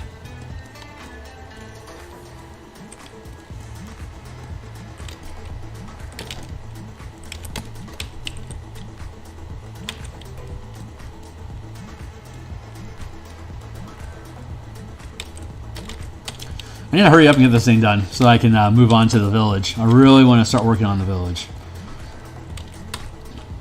I'm feeling that thing calling to me. I have very consciously placed a priority on the Spelljammer supplement because it is ready for page layouts. It is the right thing to do to get it off my plate so that I can have all my plate open for this project. I am very much looking forward to that. I still think even at this slower pace, I'm going to be able to get all the map assets completed before the edits are finally resolved. I could be wrong, but that's what my gut's telling me right now. So that is really exciting. I'm really looking forward. I want to see how this book breaks down. Honestly, I'm really looking forward to seeing how I can parse out the information once it gets finalized. Because Stuart's been doing such a fucking amazing job and like just reframing the information. Like he is just really doing a freaking awesome job at taking the stuff that Andy and I wrote up and kind of just retranslating it into structured logic. It's impressive. So I am super looking forward to sharing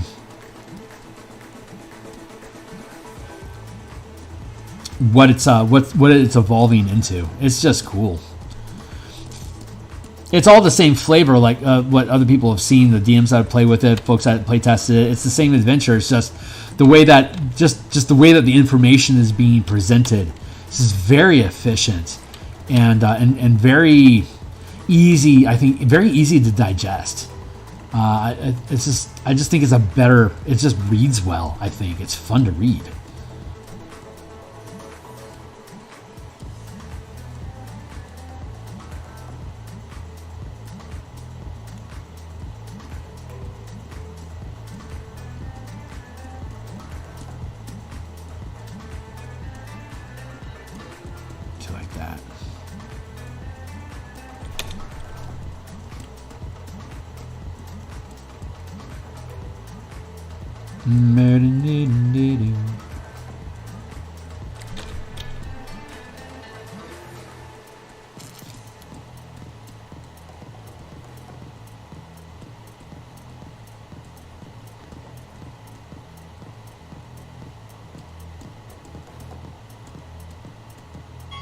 Hey, timely timer, let's keep it going.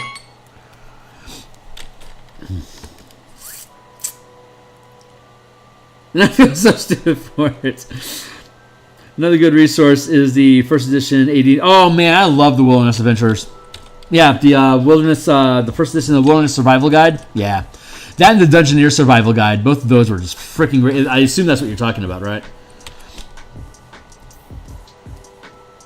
Or is that specifically the Wilderness Adventure book? Well, now I'm just curious.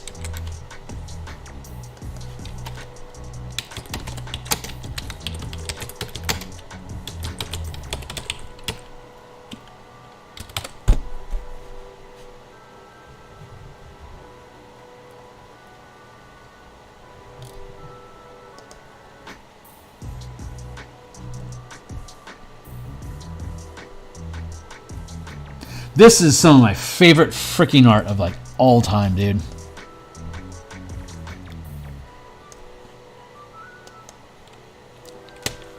God, that's so freaking cool.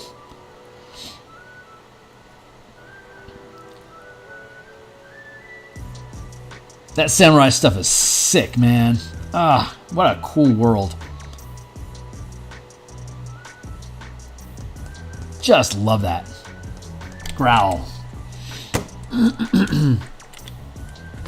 Yeah, really, it's the first one. Wilderness Survival Guide. Yeah, that thing is awesome. I love the Wilderness Survival Guide. That and the Dungeoneer Survival Guide. Those are just such... Dungeoneer Survival Guide really helped me with maps. Even now, I cannot recommend it enough. It is really good for visualizing 3D environment. It's very methodical. It provides detailed directions. The Wilderness Survival Guide is great just thinking about weather systems and how things interact with each other in the wilderness. It's a good book. I also like how much there is no challenge rating. It's just, here comes 500 orcs. Deal with it. It's like crap. That stuff is fun.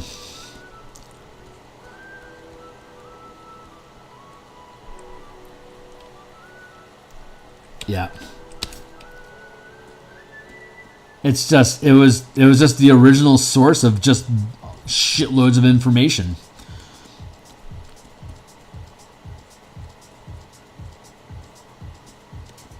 Such cool books too, man. The artwork in all those books are just amazing.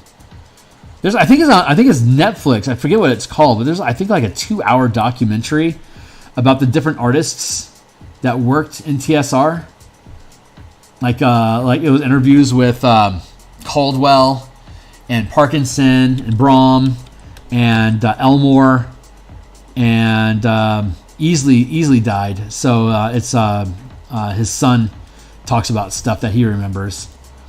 But It's cool. I mean, obviously a D&D nerd, so I love that shit. But also the art. There's just so much art that they display and talk about where different things came from, like what their processes were. It was fascinating stuff. That looks pretty cool.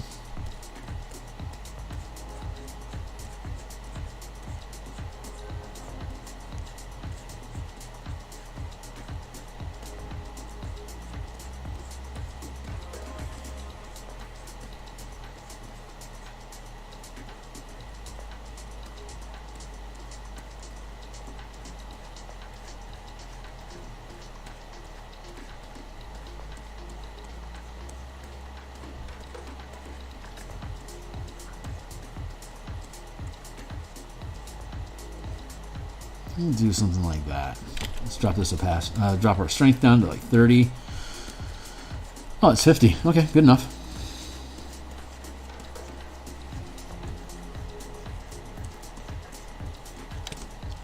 There we go.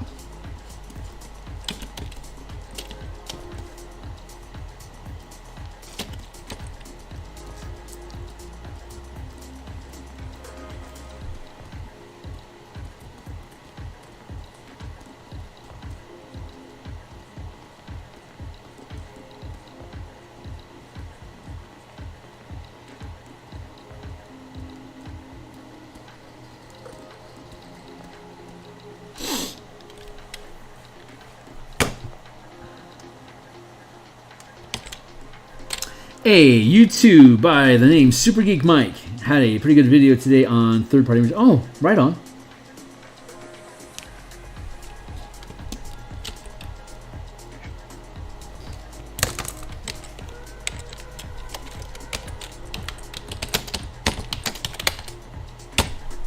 Cool, thanks.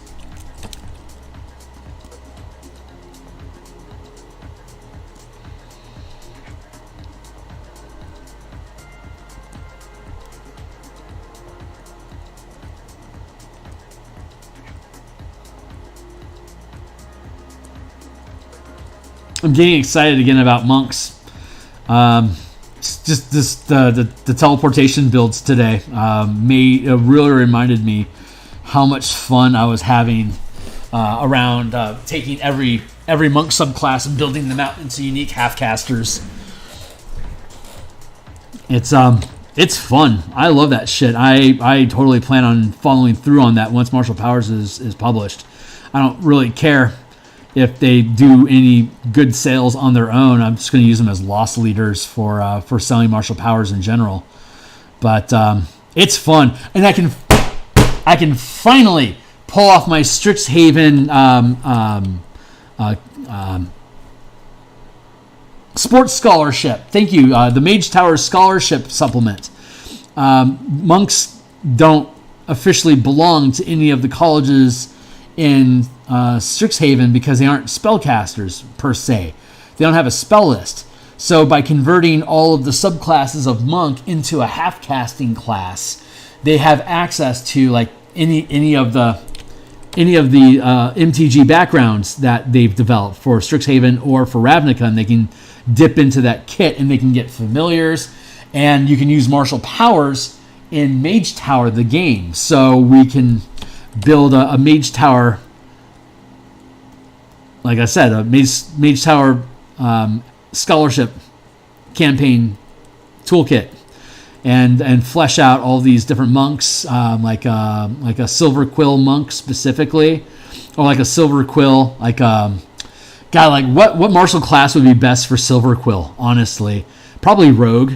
So I could build Silver Quill rogues using martial powers, bending all the Silver Quill shit into what you can do with your power kits. That's just, and then build teams like a martial powers team for Silver Quill, a martial powers team for Prismari, and like have all their different subclasses and different blends, and using different color mana to power different martial powers.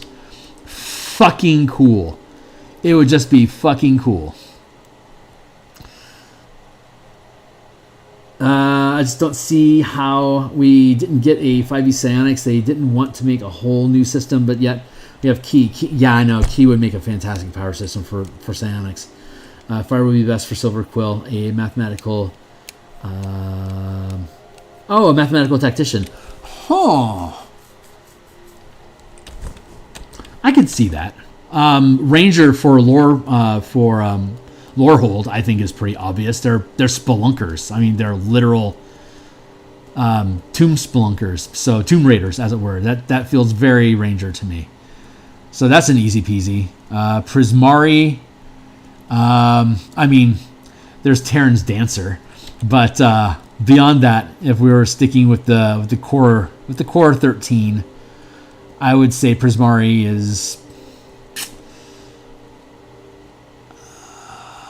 God, I could see them going into Barbarian, but and Monk and Barbarian, I think, would probably be best representation there. Quandrix, fighter for Quandrix, just because the math logic, I think, is strong there. Splunker Conclave. That stuff is fun, man. It takes me a while to get to it. God, I still have to do the Ravnica Rubble Belt Hex Crawl, where each hex is devoted to a random mana color, and you can use that as a base of operation to empower your spells while you're going across and doing other hexes. Like you can build territories by attuning to each hex in that area, and then clearing out the random creatures that you could do a deck builder, so you could flip through cards in a deck. Or you can just have a random table depending on what territory you're in and what CR you're working with. I really want to do that because a random urban ruin generator just sounds like such a great task. That is a worthy foe. Like a city generator, like you can use on the fly as a hex crawl. Fucking sign me up. I want to build that. But I got to get all these other tools in place first to be able to make that like what I really want it to be. And it's all in Ravnica, which is Wizards IP. So it's either going to be DMsGuild or it's going to be Patreon. So I don't know.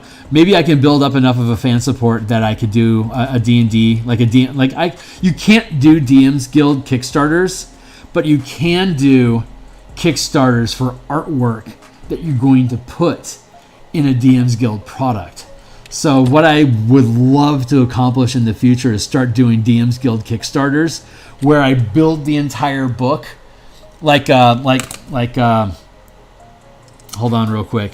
I'll geek out in a different direction. So here's the Spelljammer Combat and Exploit. What I could do, and this is probably a bad idea, but what I could do is I could take a book, right? Hold on. Here, right. So here's the 93 pages, right, for the Spelljammer Combat Exploration, and everywhere you see this little pocket of white is where either a map, a diagram, or an illustration goes. So I could theoretically be in this layout process for this book, launch a Kickstarter that's here's the book. It's gonna publish on DMsGuild. It's gonna be 100% free preview. If you back me on it, you can help me pay for all the artwork that I'm going to have to build out to put in this book. I can give you all those art pieces. We can build out tokens, maps, all that blah. I can give you all those assets as a reward for kickstarting the campaign, and you get but I can't just give you the DMsGuild thing for free because it's DMsGuild stuff. But if I had a large enough supporter of folks that just like my artwork, I could get away with just here's 70 illustrations for you. You have license to use them however you want. Thanks for backing me. That could be a thing. I would probably have to have 8,000 or more followers for me to be able to even think about doing that. But I want to fucking do that. That just sounds cool. Not there yet. These are the kind of things I want to be able to do, which is one of the reasons why I wanted to stream, to, share this shit with people. So if they think it's cool, maybe they'll, be on board with me and follow, subscribe, help me hit my 4,000 hours of consumed content, get to my 1,000 subscribers, so I can justify continuing providing content because I'm getting paid to produce things here on YouTube. I can afford to take a big financial hit on the back end of it because people are just helping pay me to produce them in the first place. So That's why I love this format. Like, to be able to stream stuff like this, it's really compelling to me. I don't know if I guess it's my own personal experiment here to see if that's something that can be built up into, 5K subscriber base to get to a point where, I've got 40 or 50 people with me ranting about shit while we build things, and it just sounds like a lot of freaking fun, honestly. Get a decent little Discord going with folks that want to play test these different things as I build them, and not have to worry, not hopefully build too much of an echo chamber so that my shit doesn't stink. That is a constant concern.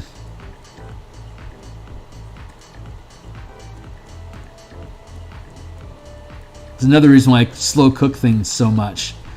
When I'm thinking about big things that have a lot of mechanical ramifications, I gotta let it take time for it to show me where a mistake is at.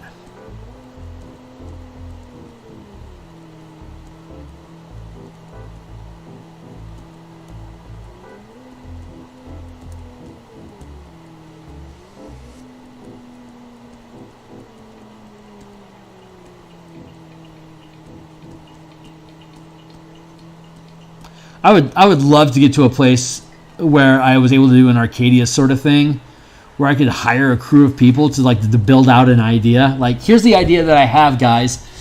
Make it work. And I want more. I want more resource dice here. Why don't we play with it this way? And all I have to do is just paint, map, and ramble on about the stuff that they're building, and just be able to talk about the days of lore and all that shit, and just make it just make fun with it. But to have enough of a base, I can pay people really well so that I don't have to, publish on DMsGuild if I don't want to. I can just throw shit up on my Patreon. It's like, here's a fan-based idea, enjoy, Do artwork Kickstarters and hide in stuff. Like, I could do a Kaladesh. I could do a Kaladesh book. A Kaladesh is not an approved IP for Wizards of the Coast.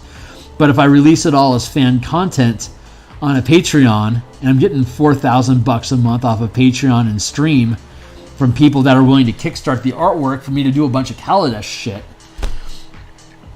suddenly I can hire 4 or 5 people to take all my mechanics and just make it as Kaladesh as they can. Like, these things already exist. I just want to pay you to put words on paper while I make artwork. Will you do that? Yes, no. And then I could do, Zendikar and Ikoria and New Capenna, all that crap. Like, I want to be able to do things like that, Like, abuse people's fan content to make really good fan fucking content. I just think that's a cool idea. I'm ranting. I'm in heavy rant mode, guys. I'm really sorry about that. I'm just the more I push these projects forward, the more excited about them existing, and it just makes me think about where I could go in the future. If I can pull this one off, what's the next thing I could pull off? What can I do after that? What's the next more outlandish idea I can come up with and actually execute? And most of my stuff isn't very popular because it's super niche, but eventually I'll hit something that has curb appeal.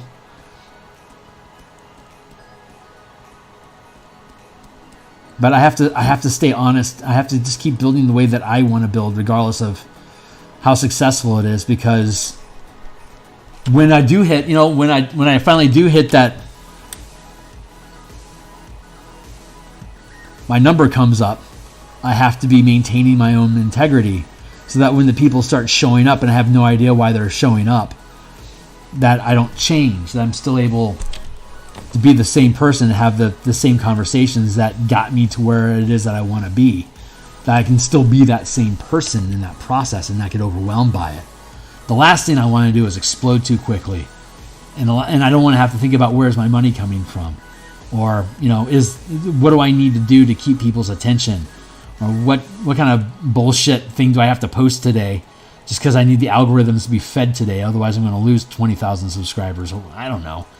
I don't know what big sub I don't know what big sub-problems are yet. But I want to evolve into them so that it's natural that I exist there. That I exist there because I am who I am. Not that I did something that got me there. I just want to evolve into that place just built off of what I am and what I talk about and where I'm at. So that the rest of reality can just get in alignment with where I already am instead of me having to move away from where I'm at to be someplace I hope to be. It's just I just hope that, you know, where I am at is where I'm supposed to be. You know, does that make any sense? Maybe that makes sense. Like I said, I'm in heavy rant here, guys, so my apologies if it's, well, hell. It's just me being me, I guess. Big sub-problems. Preaching characters in their seats with unique character sheets that are built around their characters.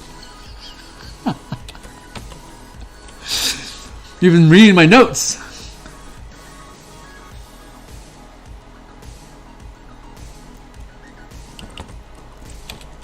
Up the strength to push those pixels easier. It should be around 60, 70. Good.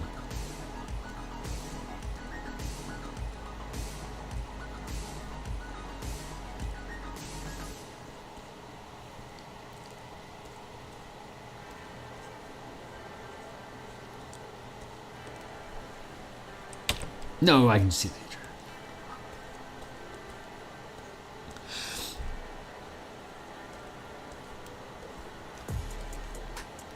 It's casual foresight.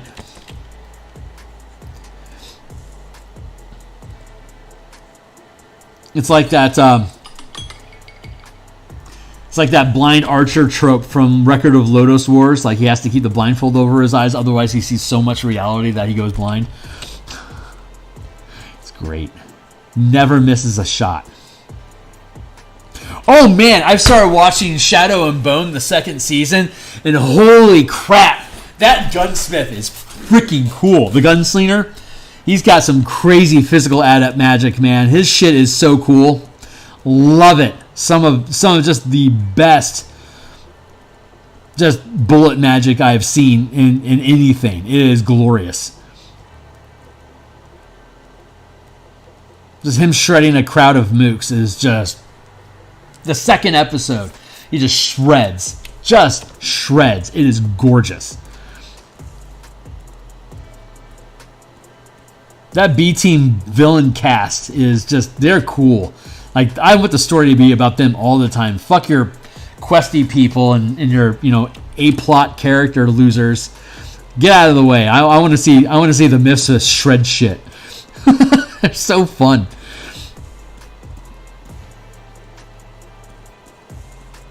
Like the assassin chick just keeps disappearing. it's just, she's gone. Where'd she go? I don't know.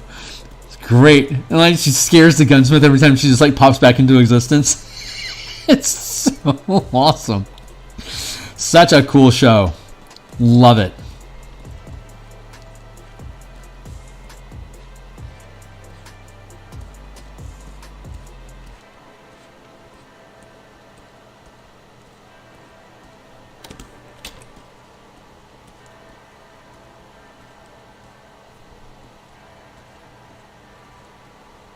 Yeah, that feels pretty good.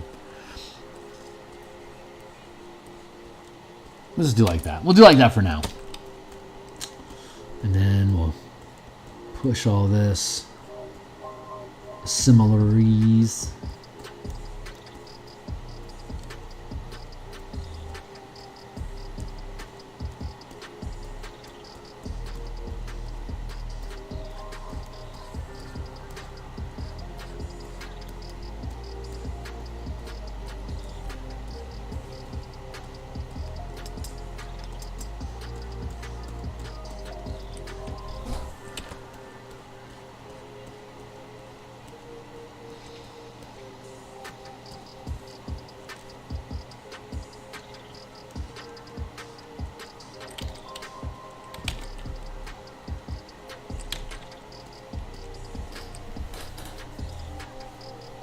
How are we doing on time over here?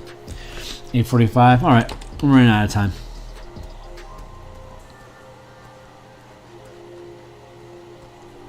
But boy, this has been fun. love. I love, love, love working on maps. They are so fun.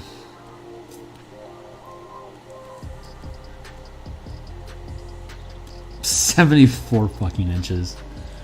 That is a 7 foot by 7 foot map, my friends. No, wait. 5, 6. Yeah, it's a 6. 6 foot by 6 foot. That is a big map. Maybe I'll have it printed out on cloth or something and hang it on my wall. That's kind of cool.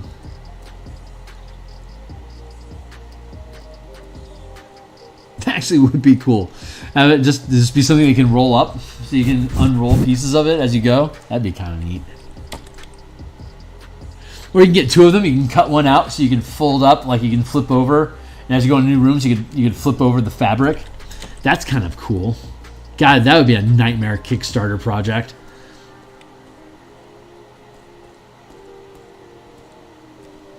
Let me now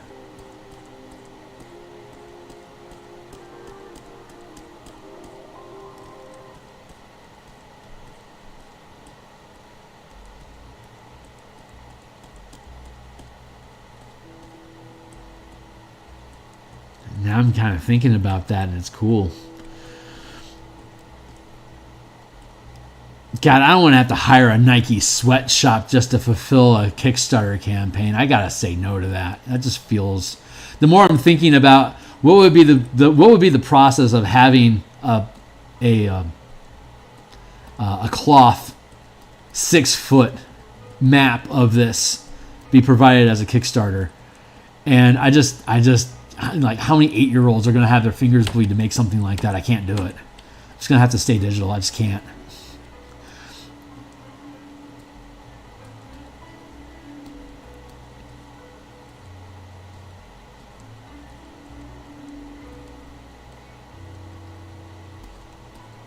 Oh, God, that feels good. I like that. The map, not making kids bleed. Different pleasure.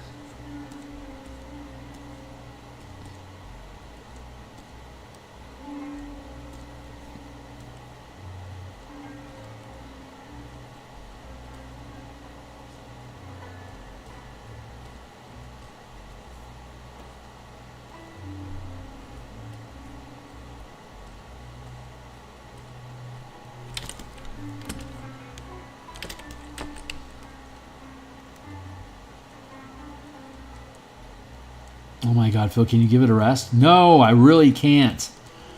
I do what I'm told.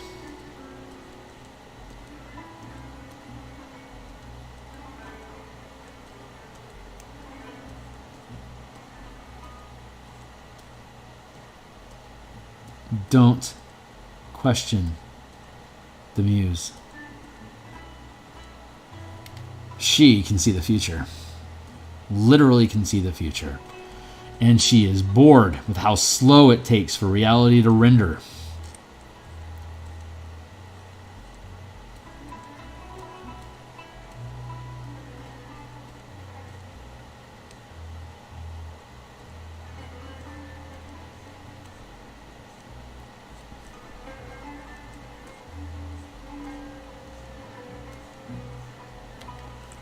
Oh, that looks fun.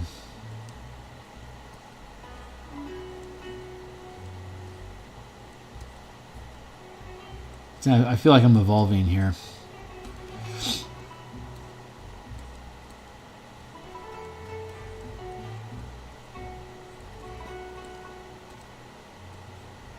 I think I can get away with a different style underground here.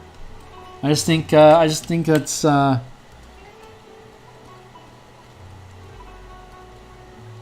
just think that's kind of fun. Like each one has like its own flavor to it. Maybe I can lean into that.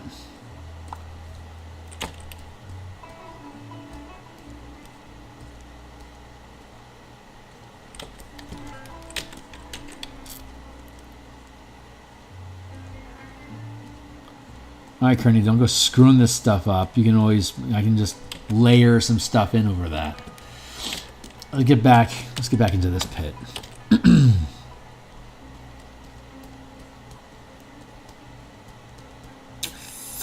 Now I really want to listen to Static X.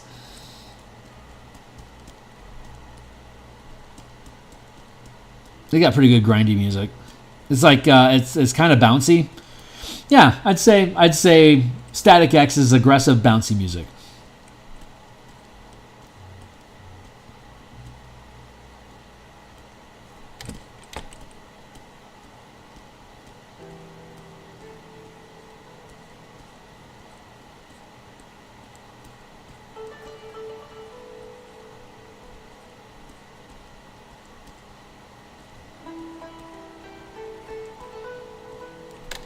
You know, I liked where that was. I want to keep that.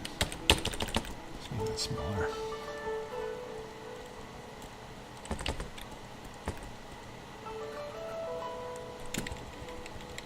That's some of the Kearney. You liked it where it was. I like that. Accent what you like.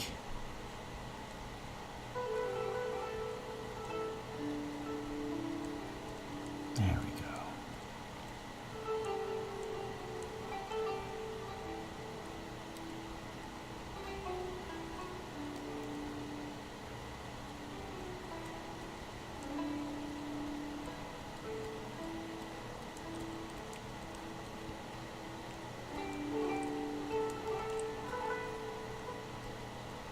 Pausing and reflecting. Oh, right on, man. I'm almost done too. I've got like a few. I got 10 minutes left. So you go ahead and bounce out of here, my dude. Thanks for hanging out with me. And thanks for the conversation inspiration for the Martial Powers today.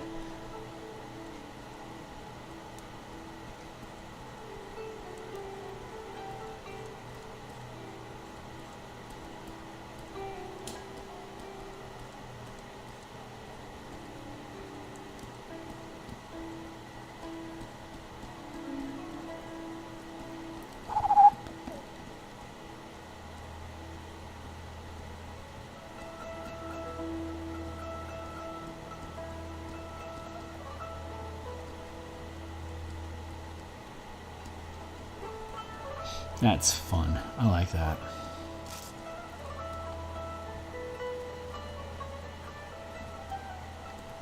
Pattern disruption here. Drop down to a lower strength so I can smudge those together a little bit more finely.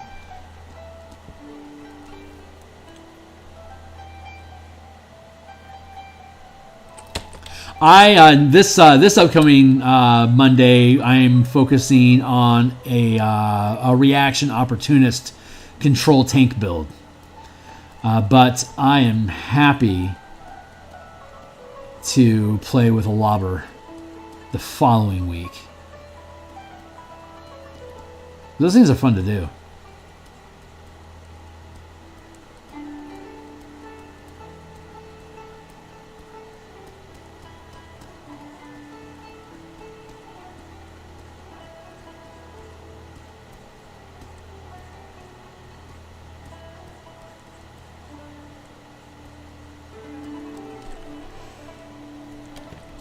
Yup. The opportunist power allows you to swap out any number of attacks that you take during an attack action to be used as opportunity attacks during other creatures' turns. That's the core of it. And then there's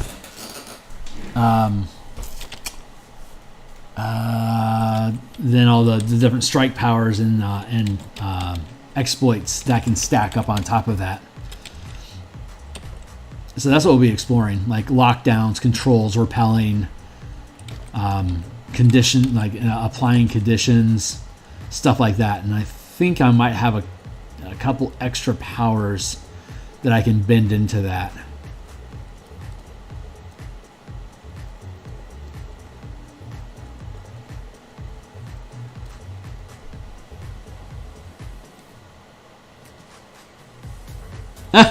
I should get to that point. That is absolutely what I should be doing. When the thing is finished, that's actually something I plan on doing. So you do see the future. But I could always do something like that. Tell you what, once I actually get the book into layouts, I'll do sample character builds. We will have some pre-builds. They'll be in the back of the book, just like the core mechanics. Like if you check out the spell point variant rules that I have, the core mechanics and the Eldritch Knight, the Knights and Trickster books, those both have sample characters that we have half-page art for alongside their stat block. So when Martial Powers gets created and we start doing the layouts and we do the artwork for layouts, I will be doing that same thing. And we can use these conversations as groundwork for that. And then we can just dive into those conversations with full character builds alongside on the page that we're painting on. So that is absolutely something I am looking very much forward to doing. So that will absolutely happen. Absolutely. And each page, when I have more character art for whatever the topic of conversation on that page is, then we can be building out that character that I'm illustrating into using whatever is on that page as the foundation for whatever mechanics it is that we have. So we can be building customized adventurers based on whatever powers are placed on that page.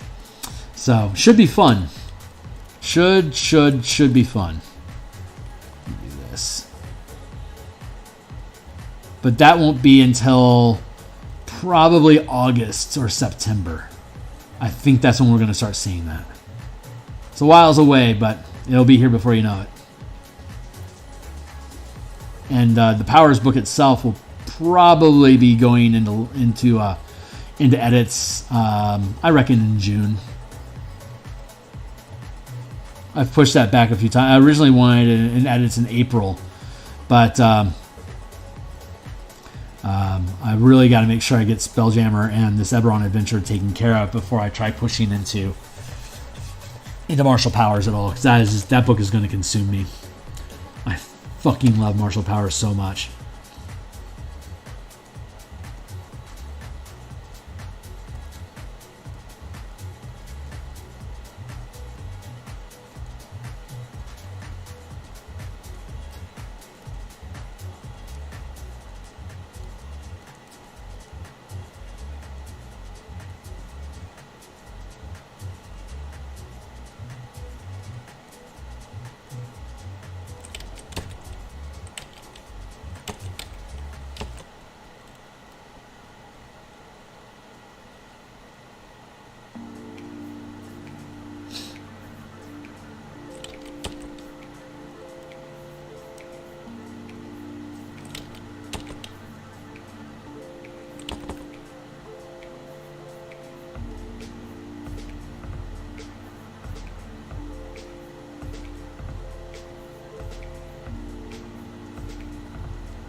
Whew, wow, that was crazy looking. What the hell is going on over here?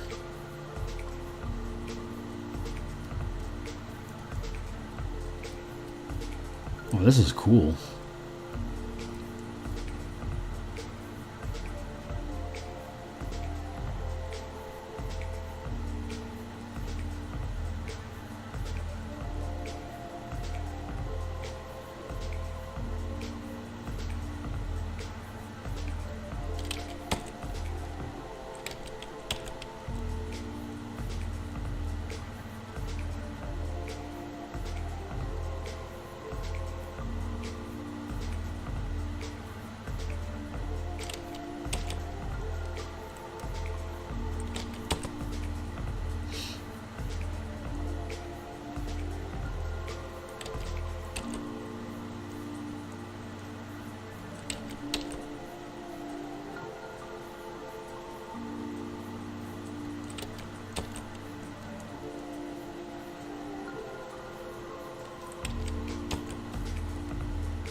Damn it! I gotta figure out how to have longer streams in the future.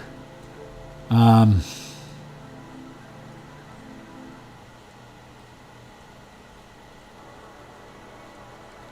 love this.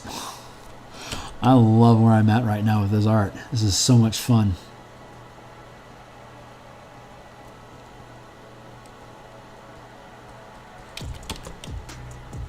I can only do so much a day. That's why they call it part-time.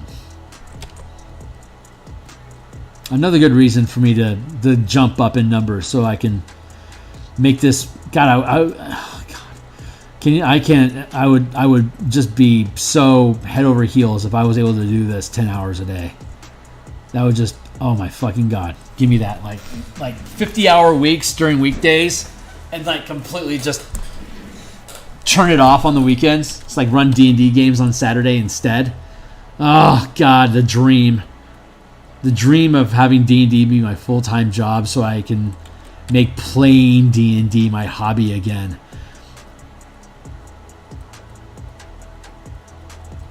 God, that would be amazing. I could run 3 campaigns, man.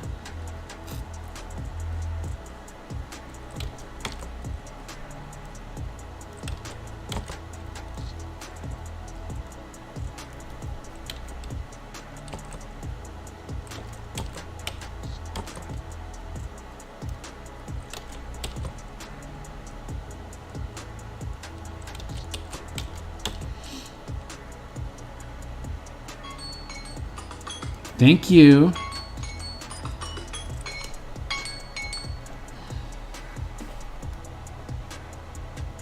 $9:05. All right, well, I'm going to have to end really, really soon, but I want to just play up here in this corner for a little bit longer, and then I'll take off for the night. And then we'll be back in the morning. We're going to be back here in 9 hours, and we're going to continue the Spelljammer Fightercraft token production. We're putting color on the Manta Ray and the Elven Flitter and the Nyogi Spiderling. We'll be fleshing those out for the rest of this week. Saturday, we're going to be on with more Spelljammer page layouts. And we should be done with token production this Friday. And if I'm not, I'll probably finish it on the weekend on my own. So on Monday when we fire up, all we're doing is page layouts.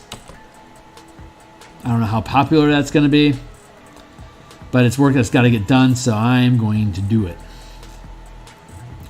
And it's part of the whole process of, what does it take to build an RPG, right? Like, how do you build an RPG supplement? Well, I need to spend some time doing layouts on camera. And the page layouts won't be taking long at all. Once the layout work is done, then we build tables, charts, and the map assets that correspond with whatever content is on its page. We just start filling page content basically. Oh, we have to do dressing. We have to do page dressing. And we also have to screen up all the hyperlinks for the table of contents into the document flow.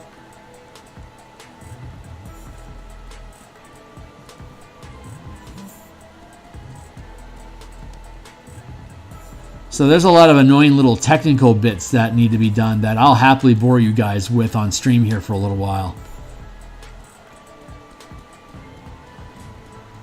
But some of that stuff takes more concentration than art does. So and sometimes I go dead speech in the middle of art, even though, I barely pay attention to what the hell I'm doing. Oh, there's still pockets of... Anyway, the point is that I think page layouts is going to be less me talking and more me muttering on my breath. God damn it, I'm not fucking thinking. But we'll see. We'll see if it's... it's part of the chronicling the process. I said I was going to do that. That's what we're going to do.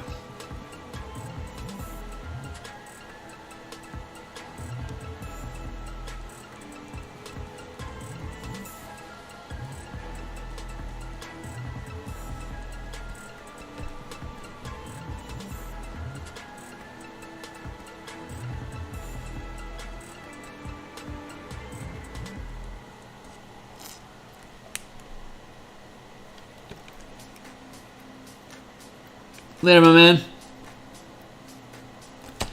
Welcome back, Knack. I'm gonna be checking out here probably in about 10 minutes or so.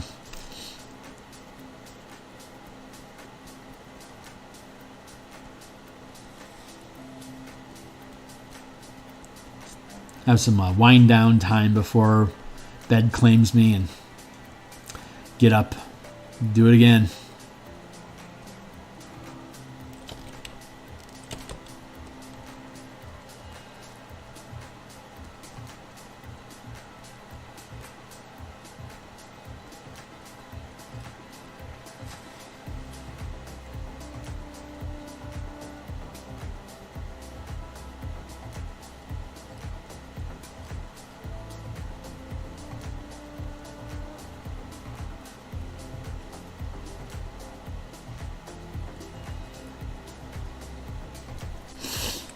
Yeah. But nah, man, it's cool seeing you around, dude. I appreciate you investing some of your life with me. Thanks.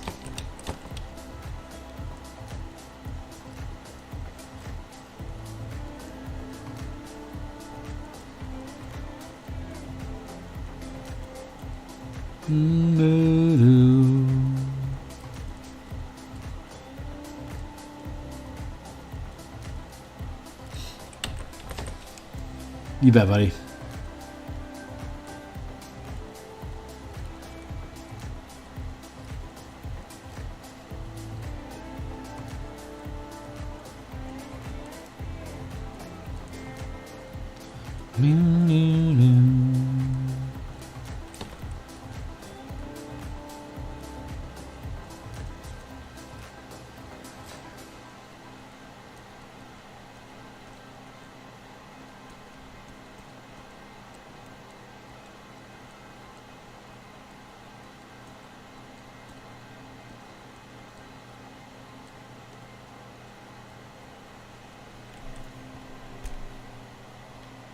Class-based D12 system.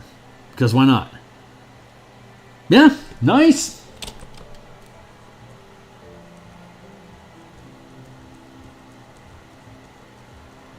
D12 is a good die, man. It's chunky.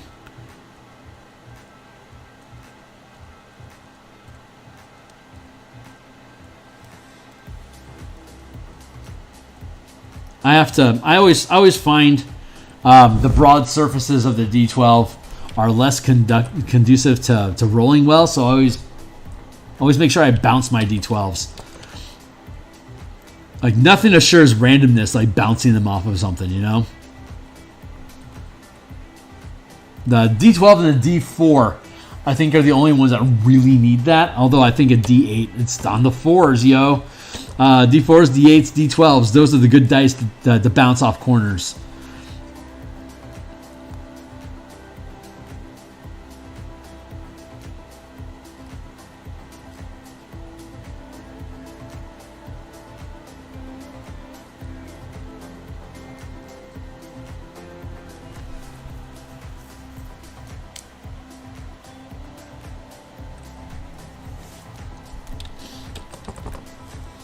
Oh, really?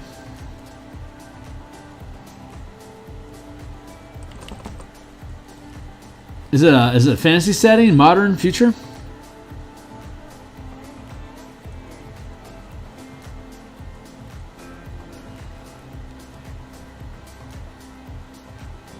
You've always got a bunch of irons in the fire, man. Good job. Because fantasy's the coolest.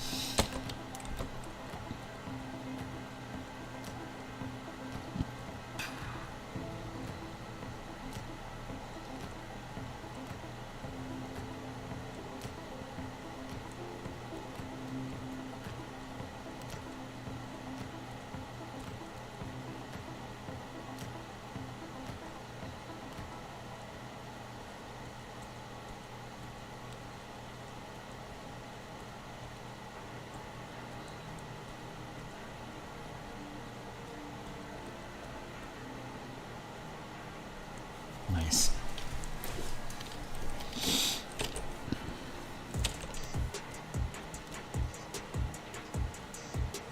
Almost, I'm getting close here.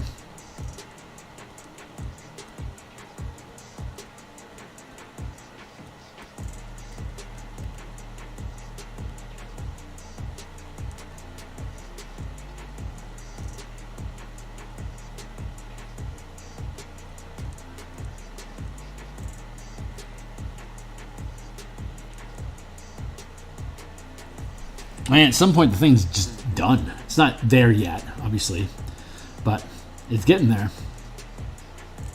Can't evade me forever.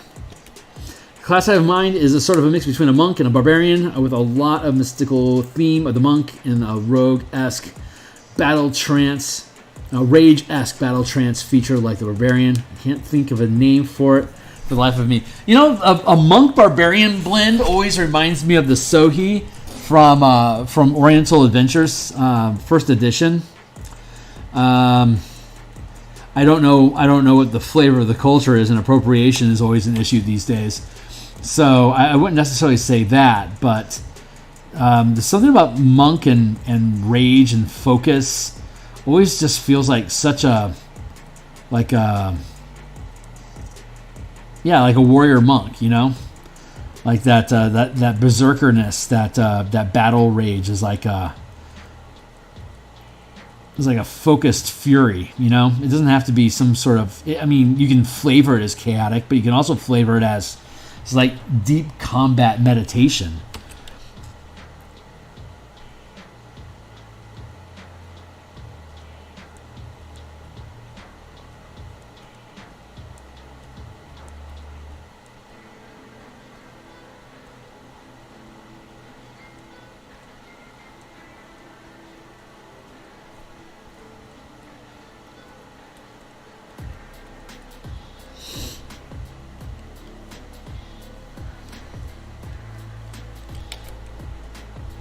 What about Dervish?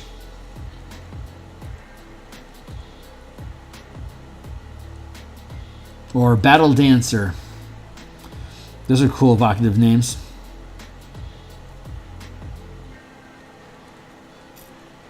The third edition Dervish Prestige class from the Complete Warrior.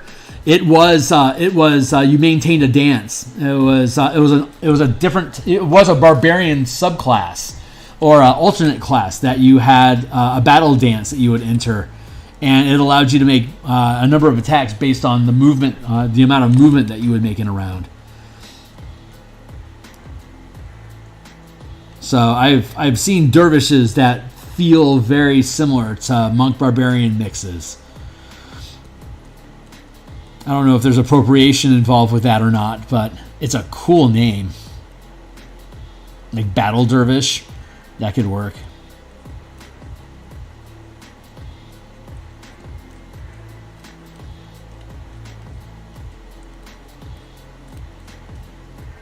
I like the term battle trance. You've got cool feature names to stuff, man. You're really good about naming features.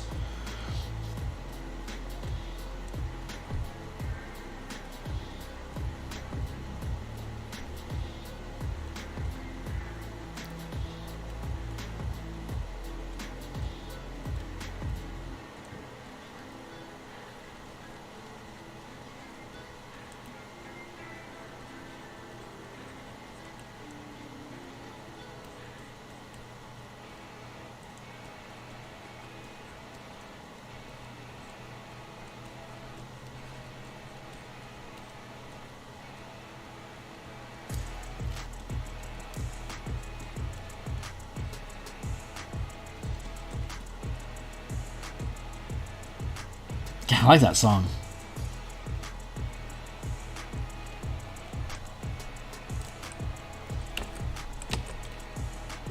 No, I mean, if it's good enough for you to check out, then cheers.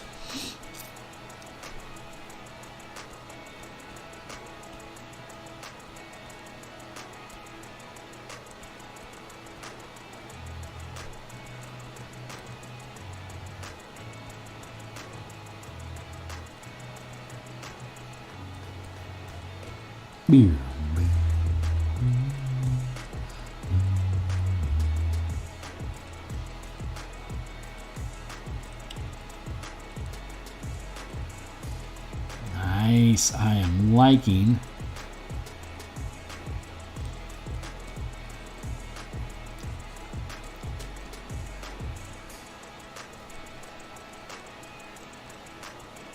I am liking that process there.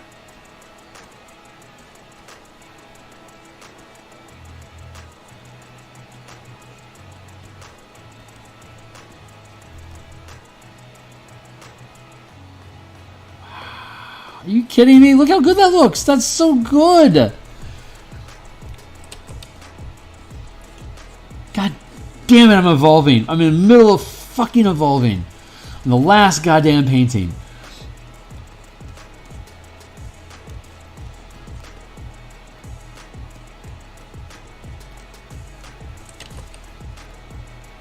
Yeah, that's obnoxiously good.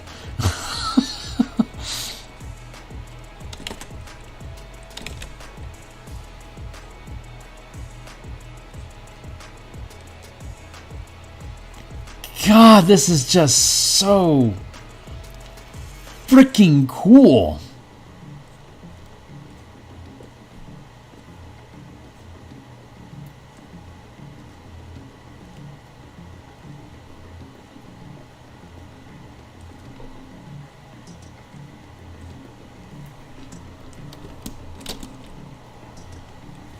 No, water doesn't really do that.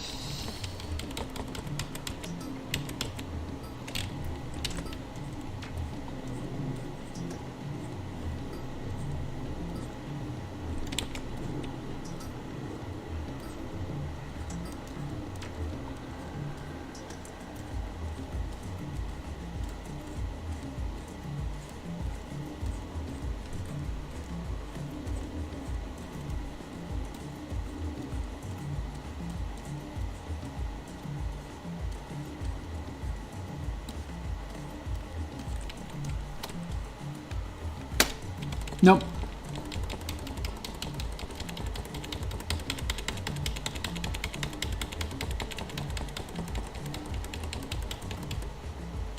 I'm gonna save it though.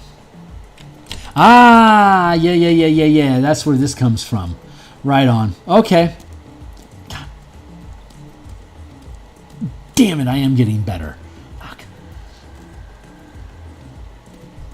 I have to push it because it's the next level. I have to explore it. I have to learn it. I have to master it. But then now it compromises potentially all the other fucking water that I've done. So luckily this is free flowing as opposed to still. The cemetery cesspools are still water, so I don't have to worry about their style. But I do have to worry about. I was already worrying about the underground tunnel not jiving with this. I think we now understand how it's going to, and that's going to force us to readdress the first batch of water that we did at the flooded fort. We're gonna have to go back and visit that, but I honestly think I'm going to want to. It's a distraction, but I think I'm going to feel really much more satisfied if I decide to take that extra time and go back to that. So, narf, obnoxious, but it is what it is. So, for the Horde. It's all for the Horde. Oh, there we go.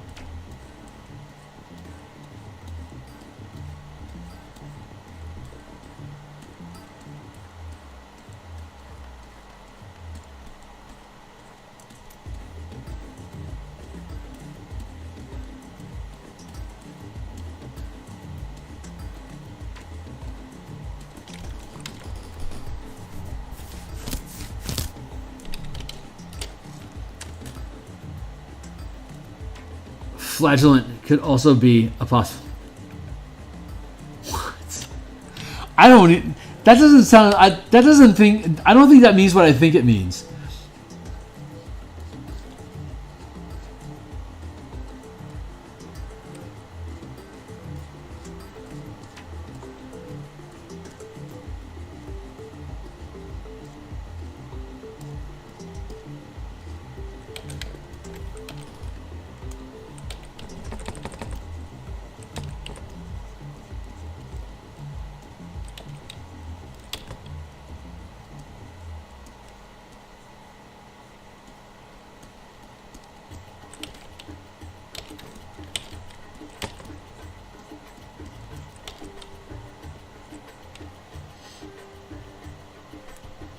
Oh no, I must just be wrong. Please, tell me what flagellant is.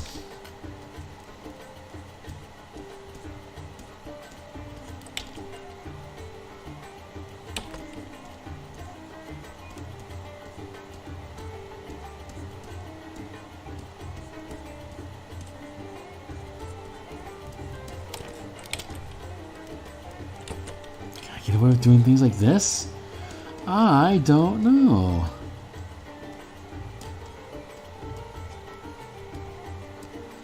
Largely no.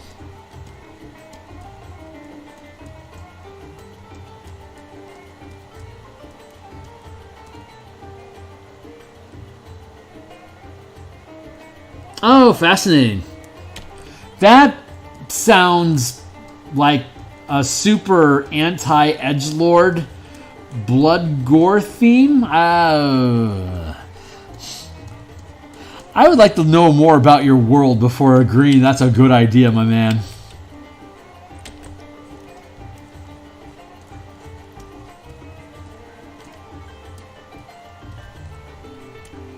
Yeah, I don't think this is going right.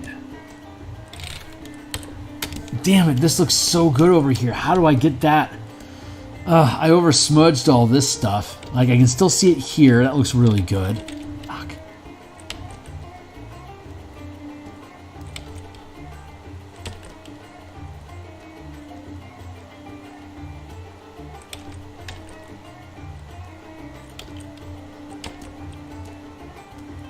Yeah, I never would have guessed that's what that word means.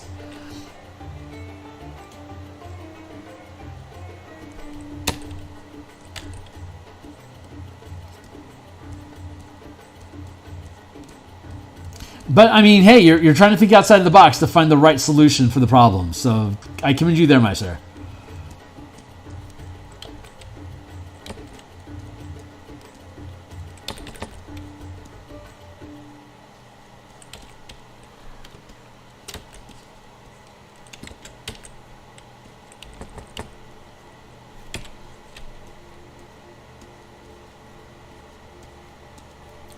This doesn't look nearly as good as it does over here. I stepped into something over here.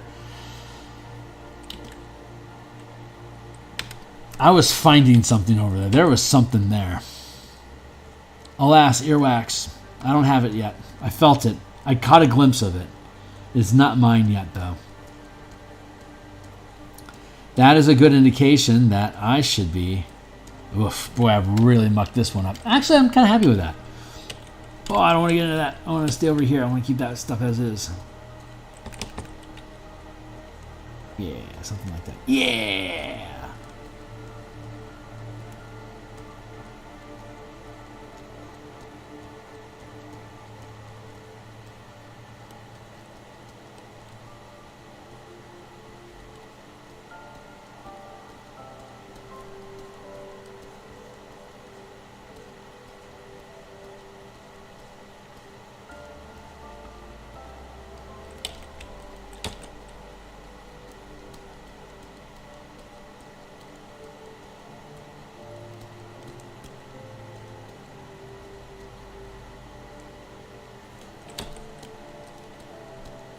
Alright, well, this feels like I'm in the middle of something horrible. That's the problem with art. It can be really, really ugly until it gets worked enough so it's pretty. And learning when something is just going to be ugly and is worthless versus you just need to work the problem more. Oh boy, that is a hard lesson even for old veterans to be able to hurdle. Because sometimes you're like, I feel like this is going to be something, and it just ends up being a huge waste of time. It's like, well, I guess that was something, all right.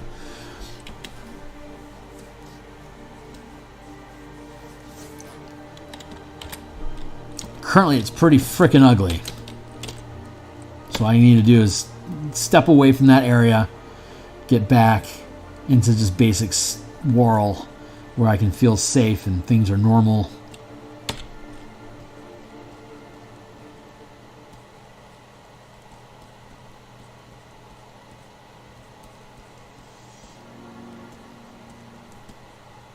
But when I figure that out, boy oh boy, this is all going to be a lot of fun.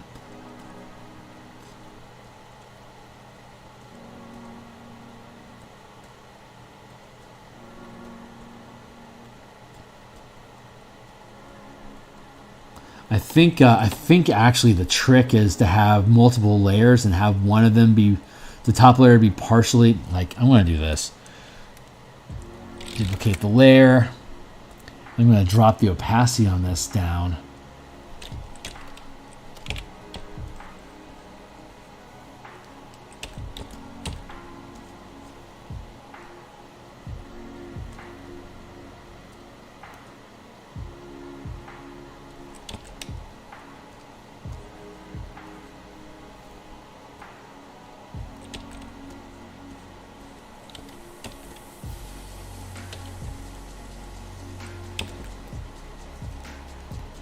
sense.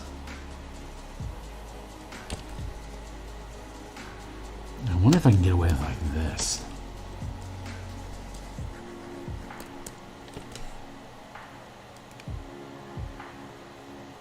Yep. We absolutely do that.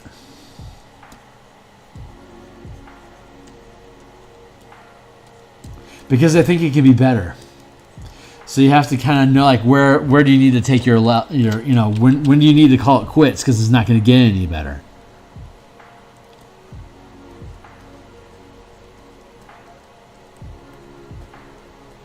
This might be a solution. I just don't know the rules yet.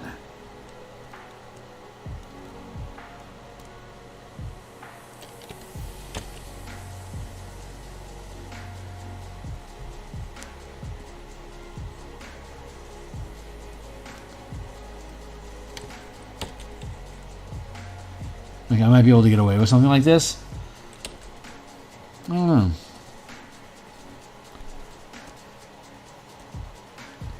Nah, probably not.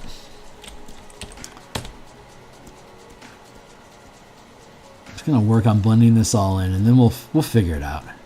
It'll be there.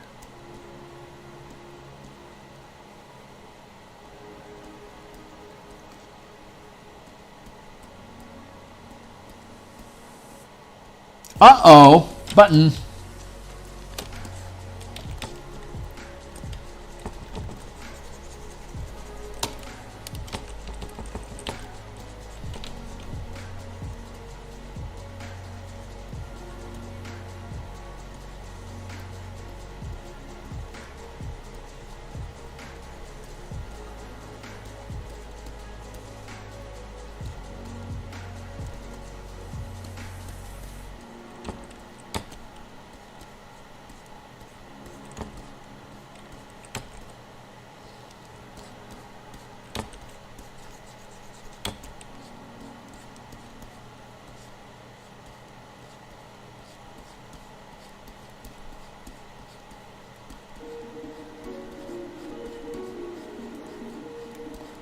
Take this.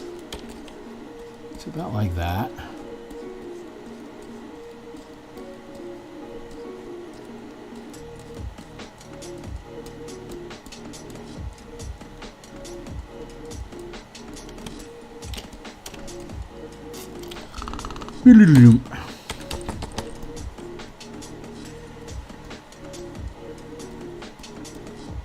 We'll figure this stuff out. I don't need to know the answer right now. I'm just dropping some new base on these things. Just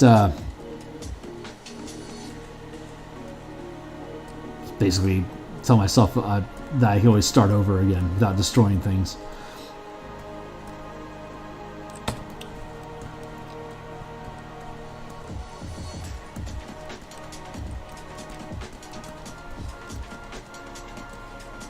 Like this, like a lot.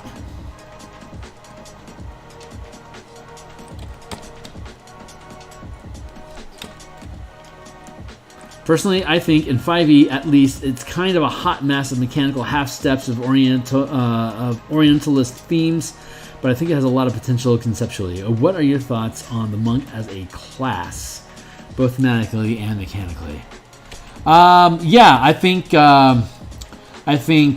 It is if Ranger and Paladin are a hybrid half-caster, and the Artificer is a spellcaster focused half-caster, then the Monk is a martial focused half-caster. It's got its 20 short rest mana, which is consistent amongst various, like that's the martial thing to do, is to have short rest mechanic stuff. It feels like Monk having that short rest resource feels right. I'm not a big fan of the wushu aesthetics that it's got going on. I think as a general fantasy, though, wushu is fine. doesn't feel like appropriation or anything like that. Wushu is wushu, man. Maybe maybe I'm an old school grognard for thinking that, and I deserve to be canceled. Fuck you, but I just don't think it's executed well. Like if like Rokugan really deep dived into wushu stuff, like wuxia magic, sohei, wuzhen magic, all that stuff was like super heavy in Rokugan, and it was like it was a third edition thing, so it had a shitload of feats built into it. But I just think it felt like it belonged in Rokugan, because Rokugan was a fantasy Asian setting. So it felt a lot more natural there as just, if you're going to appropriate something, you may as well appropriate the whole thing, right? But Rokugan, the Ring of the Five Rings, Legend of the Five Rings, is a freaking cool IP. It is as deep and as awesome as the last Airbender is, and I don't really see anybody ranting about appropriation with Airbender. Rokugan's kind of in that same boat, in my opinion. It's super fucking cool flavor, and I think a monk has a lot of belonging there, but there's so much Western European flair that's kind of baked into D&D that the monk, it just feels off. I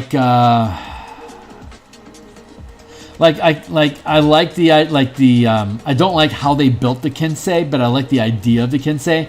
Like, if you're gonna do samurai and that sort of stuff, I guess just nothing about the kit and the monk really just jives. It's just some mishmash of bullshit. I think what they should have done with the monk is made it a martial version of the warlock, and just make it it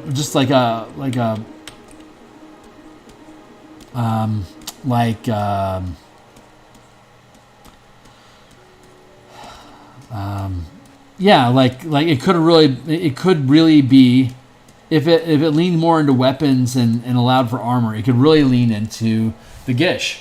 Like, I think the monk has all the tools it needs to be the best Gish in the game. It's just its power budget usage is just completely fucked up. Like, it needs more at-will abilities, kind of like where a monk is at. And it needs just a dedicated kit of things that you can do with that key. And there needs to be, I think, a culture change around the game about, like, Stunning Strike. Like, Stunning Strike is way overemphasized. And I just think that it's because there's nothing cooler to do with it. Like you're hard pressed to find something cooler or more effective to do than stunning shit. But it's kind of an optimization trap. I don't know, man. I have, Elemental Key is a lot of stuff that I like to do with the monk and how I like expressing the monk. But if I were to rebuild it from the ground up, I wouldn't bother. I just wouldn't even have it exist at all. I just don't think it's necessary. It's the fifth wheel in a 13 class system. How about that? But since it's there, you may as well do something with it, right? So, that's kind of my approach to it. It's like, I can't get rid of it. I can deny it on my game, but that's not going to take it off the table for anyone else. So if I'm going to design around it, I should really just design with it. So it's kind of where my thoughts go with, as far as, like, as a designer.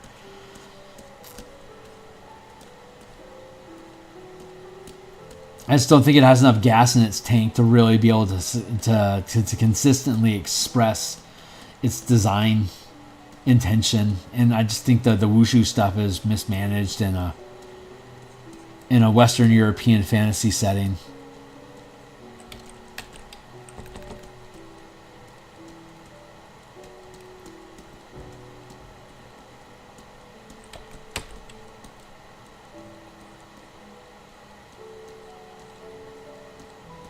But if it were to curve into something, I could see it curving into the paladin. I love the Sohei from the Oriental Handbook. I love that fighting monk. That isn't. It's not. It's kind of like the precursors of the paladin. like Sohei have these vows to the temple that they protect, or the ideology that they support, and they have very limited spell casting as a result of it. They feel very much like a hard coded Asian version of what the paladin is. So that makes me feel like the paladin could be more fun to express on the monk chassis than on the ranger chassis. Like, if you had smite controlled by short rest resources like a monk has, I think smite would be less of a problem in the game in general. Like, they could have ranger, monk, and rename the monk paladin, and then have the artificer have those three half class takes. I think that's my final answer for now. Monk should be paladin, or paladin should use monk mechanics, just to keep it under control. Because the paladin features are so fucking good. They need a more stifling resource.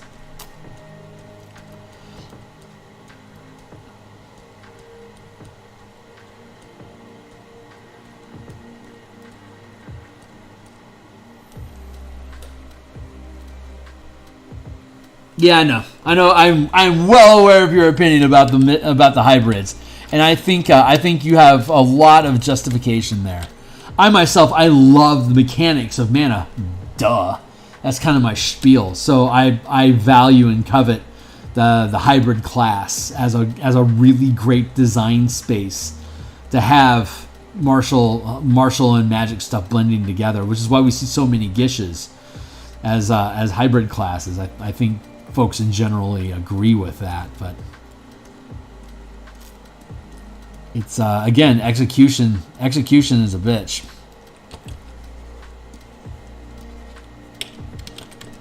Talking about bitches, let's nope, I did not know that very good. Turned out ugly. I'm just gonna block that all in again. I'm gonna block this in too. Screw you, Ufus.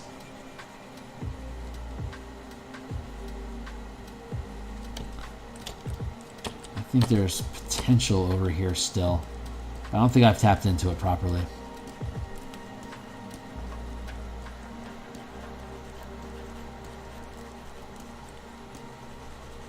I think I can get away with.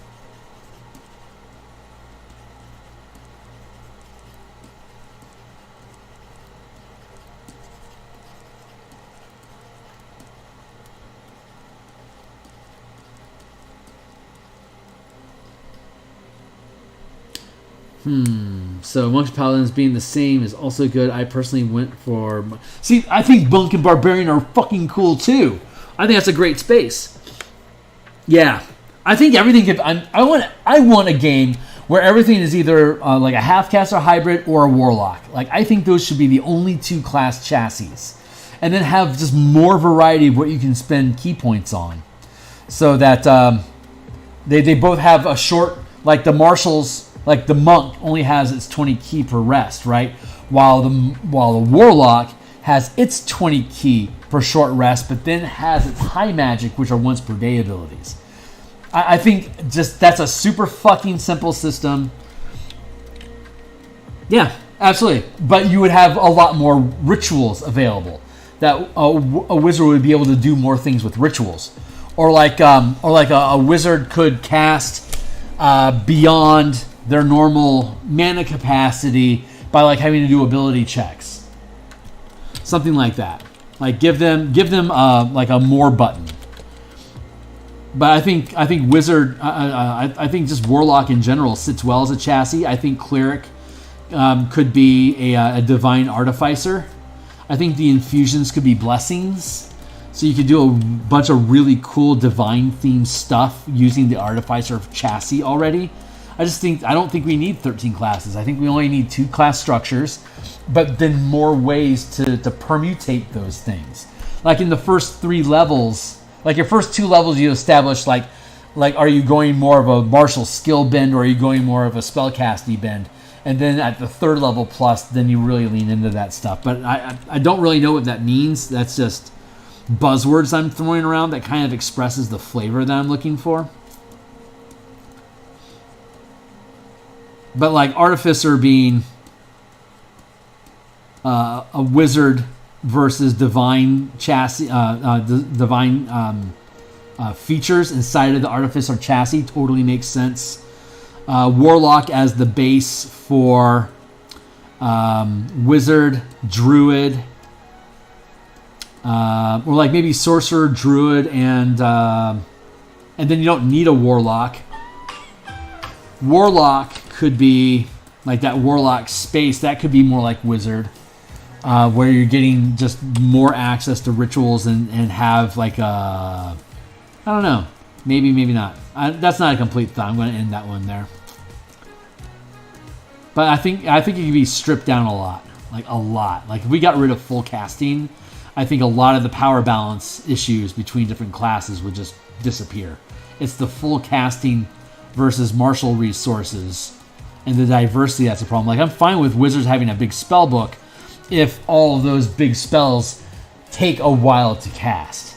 So like all the divination stuff could be like not actions to use. They could be like an hour to cast. Like if you want to like the divination spell or like detect lie and stuff like that, like zone of truth and all that shit, like that could all be rituals that curve into the social pillar of play instead of being combat focused. Since they're just gathering information instead of them just handing you answers, they could give you advantages on on religion checks or like divine like wisdom divinity as an ability check, versus like wizards could have their own kit of rituals and like contacting other planes and stuff that take X amount of time to do and are ability checks that they gain benefits from.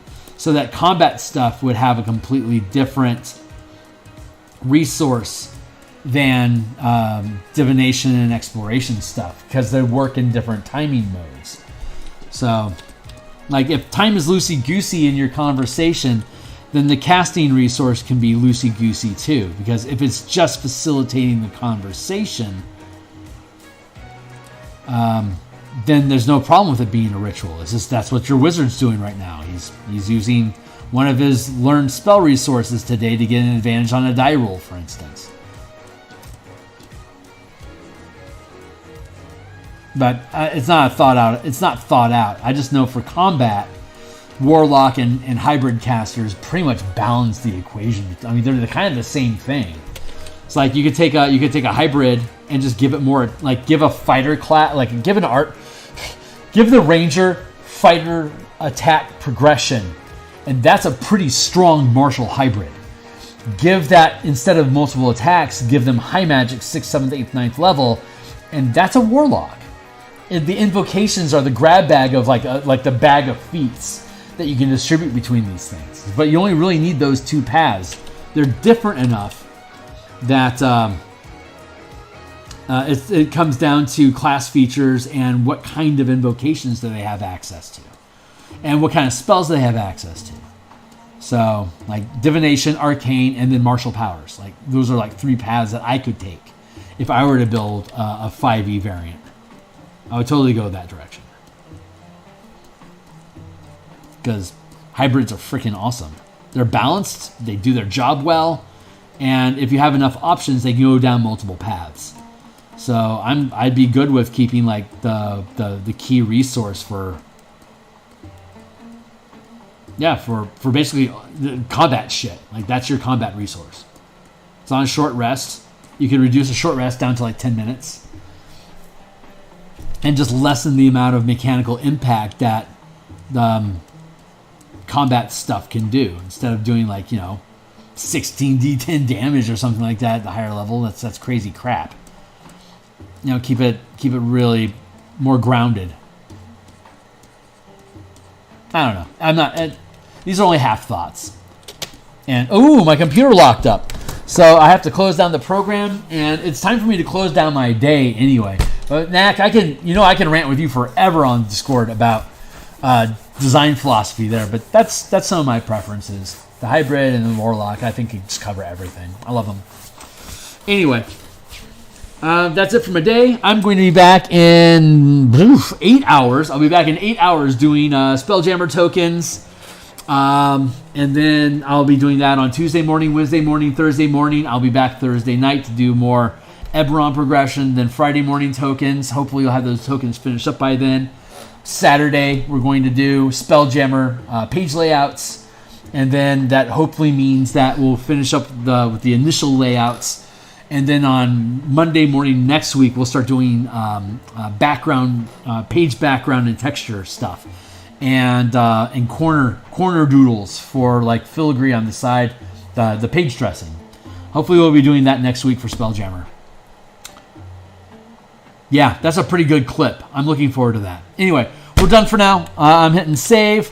I hope your night goes well, and I will hopefully see some of you guys in the morning, and I'll see everyone else whenever I get to. So thanks a lot. Laters.